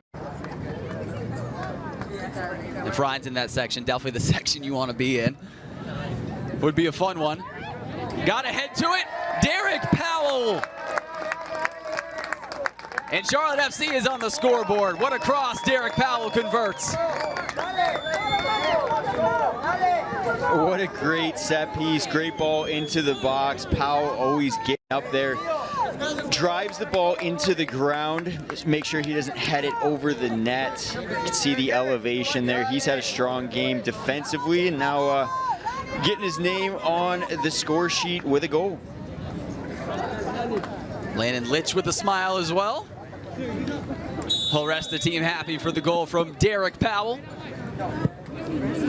And so now it is 4-1 Inter Miami.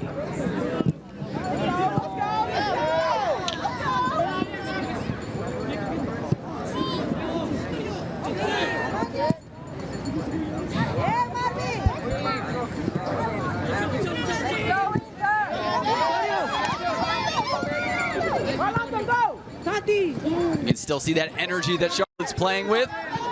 Tremaglio over to Landon Lynch. Landon Lynch. Couldn't find a teammate, couldn't find the net either. Not sure what he was looking for, but a good build-up again. Charlotte still playing strong. Absolutely. Just sent this a little bit wide. I think it was a little misleading when it left his foot, because I thought it was going into the upper corner there for a second.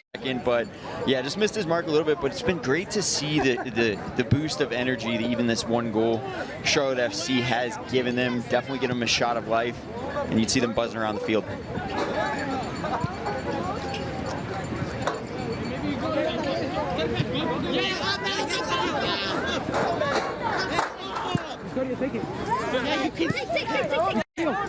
Mark Simpson, so gracious, along with the rest of the staff giving us time this week. Has to be happy with the response of the U14 team. Yeah, and a big focal point of the entire youth academy as a whole is humility.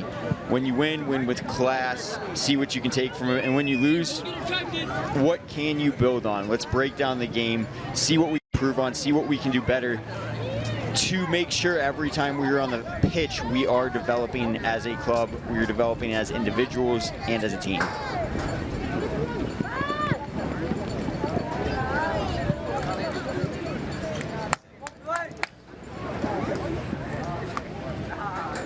Here in the 73rd minute, just crossing that threshold. 4-1 Miami, but Charlotte still playing strong, not backing down. A flurry of goals here in the second half. It was a 1-0 game in favor of Miami at the break, but 5 goals. 4 goals in the second half, rather. Total of 5 goals on the afternoon. Yeah, I mean, Charlotte FC definitely did have a strong start. It's always,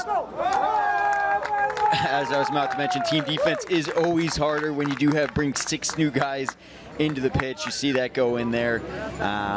Backline a little bit disorganized. Good cross into the box. You can see here. That was Raul Leyva. And I'm not sure. I believe that is absolutely going to be a goal, rather. That was Adrian Rosario with the goal for Miami here in the 74th minute. Yeah, and sometimes when you just send that ball into the box, it does cause that chaos, disorganization. Who's going to be the one defending it? Both center backs missed the mark a little bit there.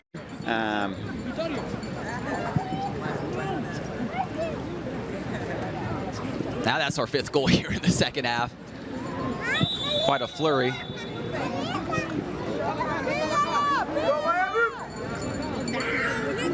You can just see that level of competition that Mark Simpson was alluding to this week, and just how tough of a team Inter Miami is, and kind of, for Charlotte, what they're aspiring to as an academy. Yeah, and I mean, even with the scoreline being 5-1, I think there's a lot to build off of this game. Where they're at, I think, kind of like I said earlier, when you bring in this many substitutions, it's tough to see what the scoreline would be if you played the full game, full starters, whatnot. That's obviously not what it's about. So I think from that first half, you can take so many positives, and even some things in the second half of how you've closed the gap to such an awesome youth academy. Here's Nemfasha Berchimas. Nemfasha with a good chance, sends one over the bar. Just couldn't level that one out. But again, just another rocket, a missile off of his right foot. One of the hardest strikers on the team. Always gets his laces fully behind him. Maybe needs to take a little bit of that juice off to get that under the bar. He is an exciting player to watch anytime he touches it. And yeah, the power in his foot is always evident. Want to give a shout out to our crew that is on site in Jacksonville. Scott and Cooper Davis, Sean Donathan, Ryan Grant, our exceptional camera operators, Mark Bick, our engineer on site, and then Miguel Vargas, production manager, always keeping us between the lines, making sure that we stay right where we need to be.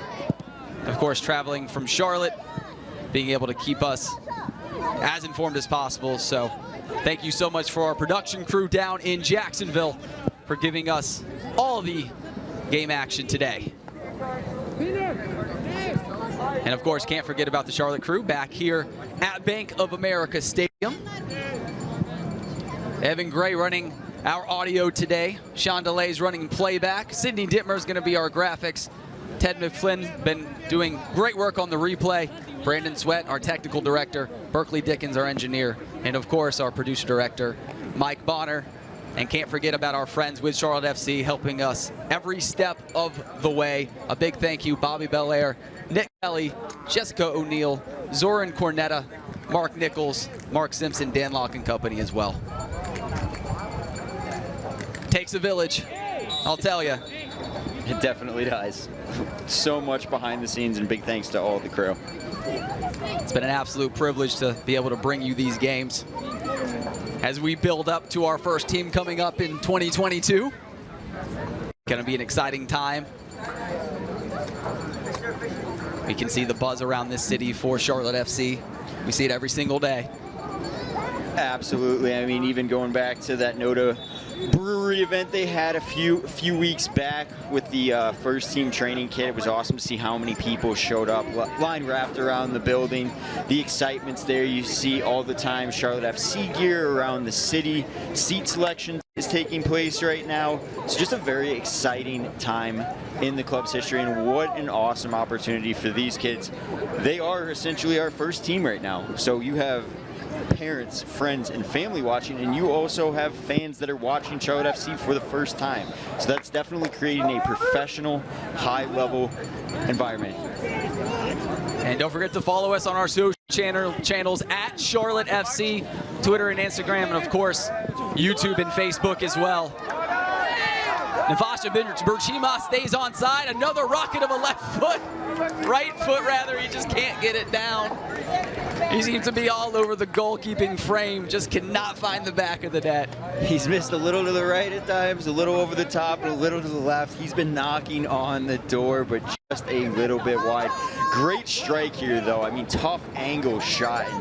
Just misses that post. We saw Landon Lynch score similar goal like this against the Columbus Crew. Had a little post luck there, but great scoring chance.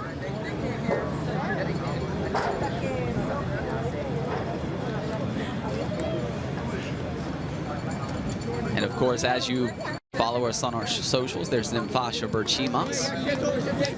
Again, at Charlotte FC. Don't forget, be a part of history. Be a part of that first team. Get your tickets. Go ahead and cash in now. Never going to be a time where you can pick from anywhere in the stadium. So, hey, that's why I had to scoop my own. My buddies will be using most of them, so they'll be very happy with me. If you could take in a game with Ryan Connigan, I mean, nothing better than that. Looking at stoppage time coming up here. Again, only 40-minute halves for the U14s.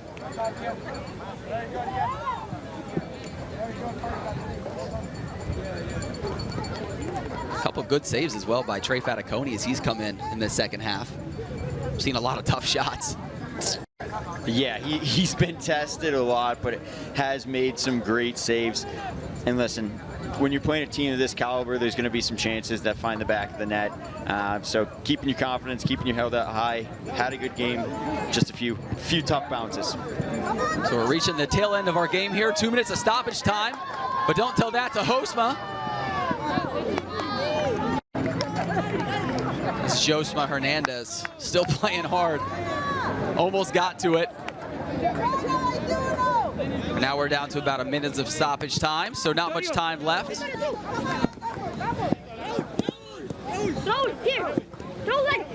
We've seen a lot of good spirited competition between both the U17s and here with the U14s.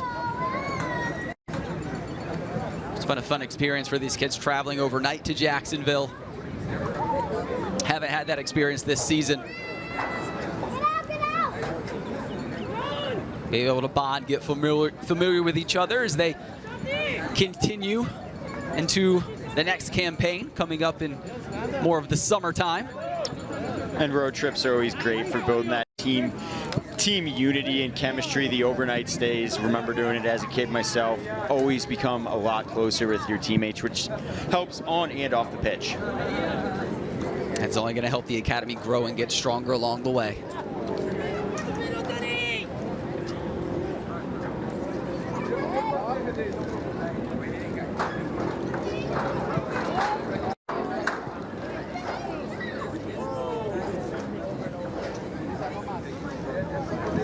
Inter Miami looking for another goal.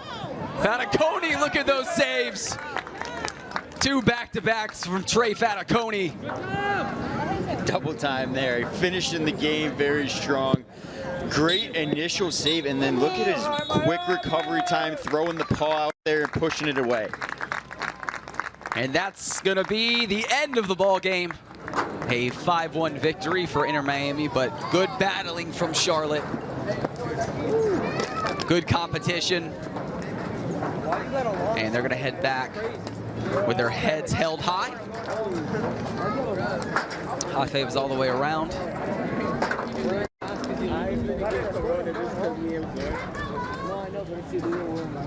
not illegal to wear a mask here.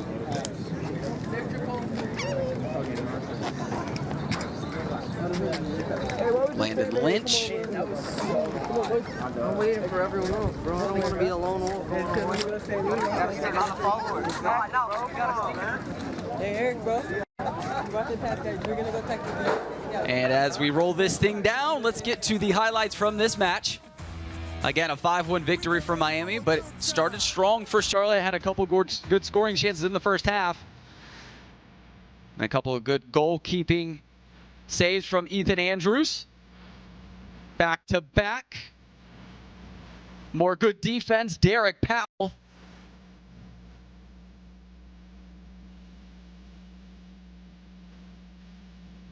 And then here come some of the goals. But a good chance for Nimfasha Berchimas. And then the free kick, Santiago Morales. On the back end, Keyshawn Bonal. Best chance of the afternoon, and the goal, Derek Powell. And one laces up for Nimfasha Berchimas. And that's going to do it from us. A 5-1 defeat for Miami, a 1-1 draw for the U17s. It's been a fun one from Patton Park here in Jacksonville for our entire crew. For Ryan Connigan, I'm Jake Myers. It's been a fun one. Thanks for tuning in. We'll see you next time. This has been a great presentation of Charlotte FC.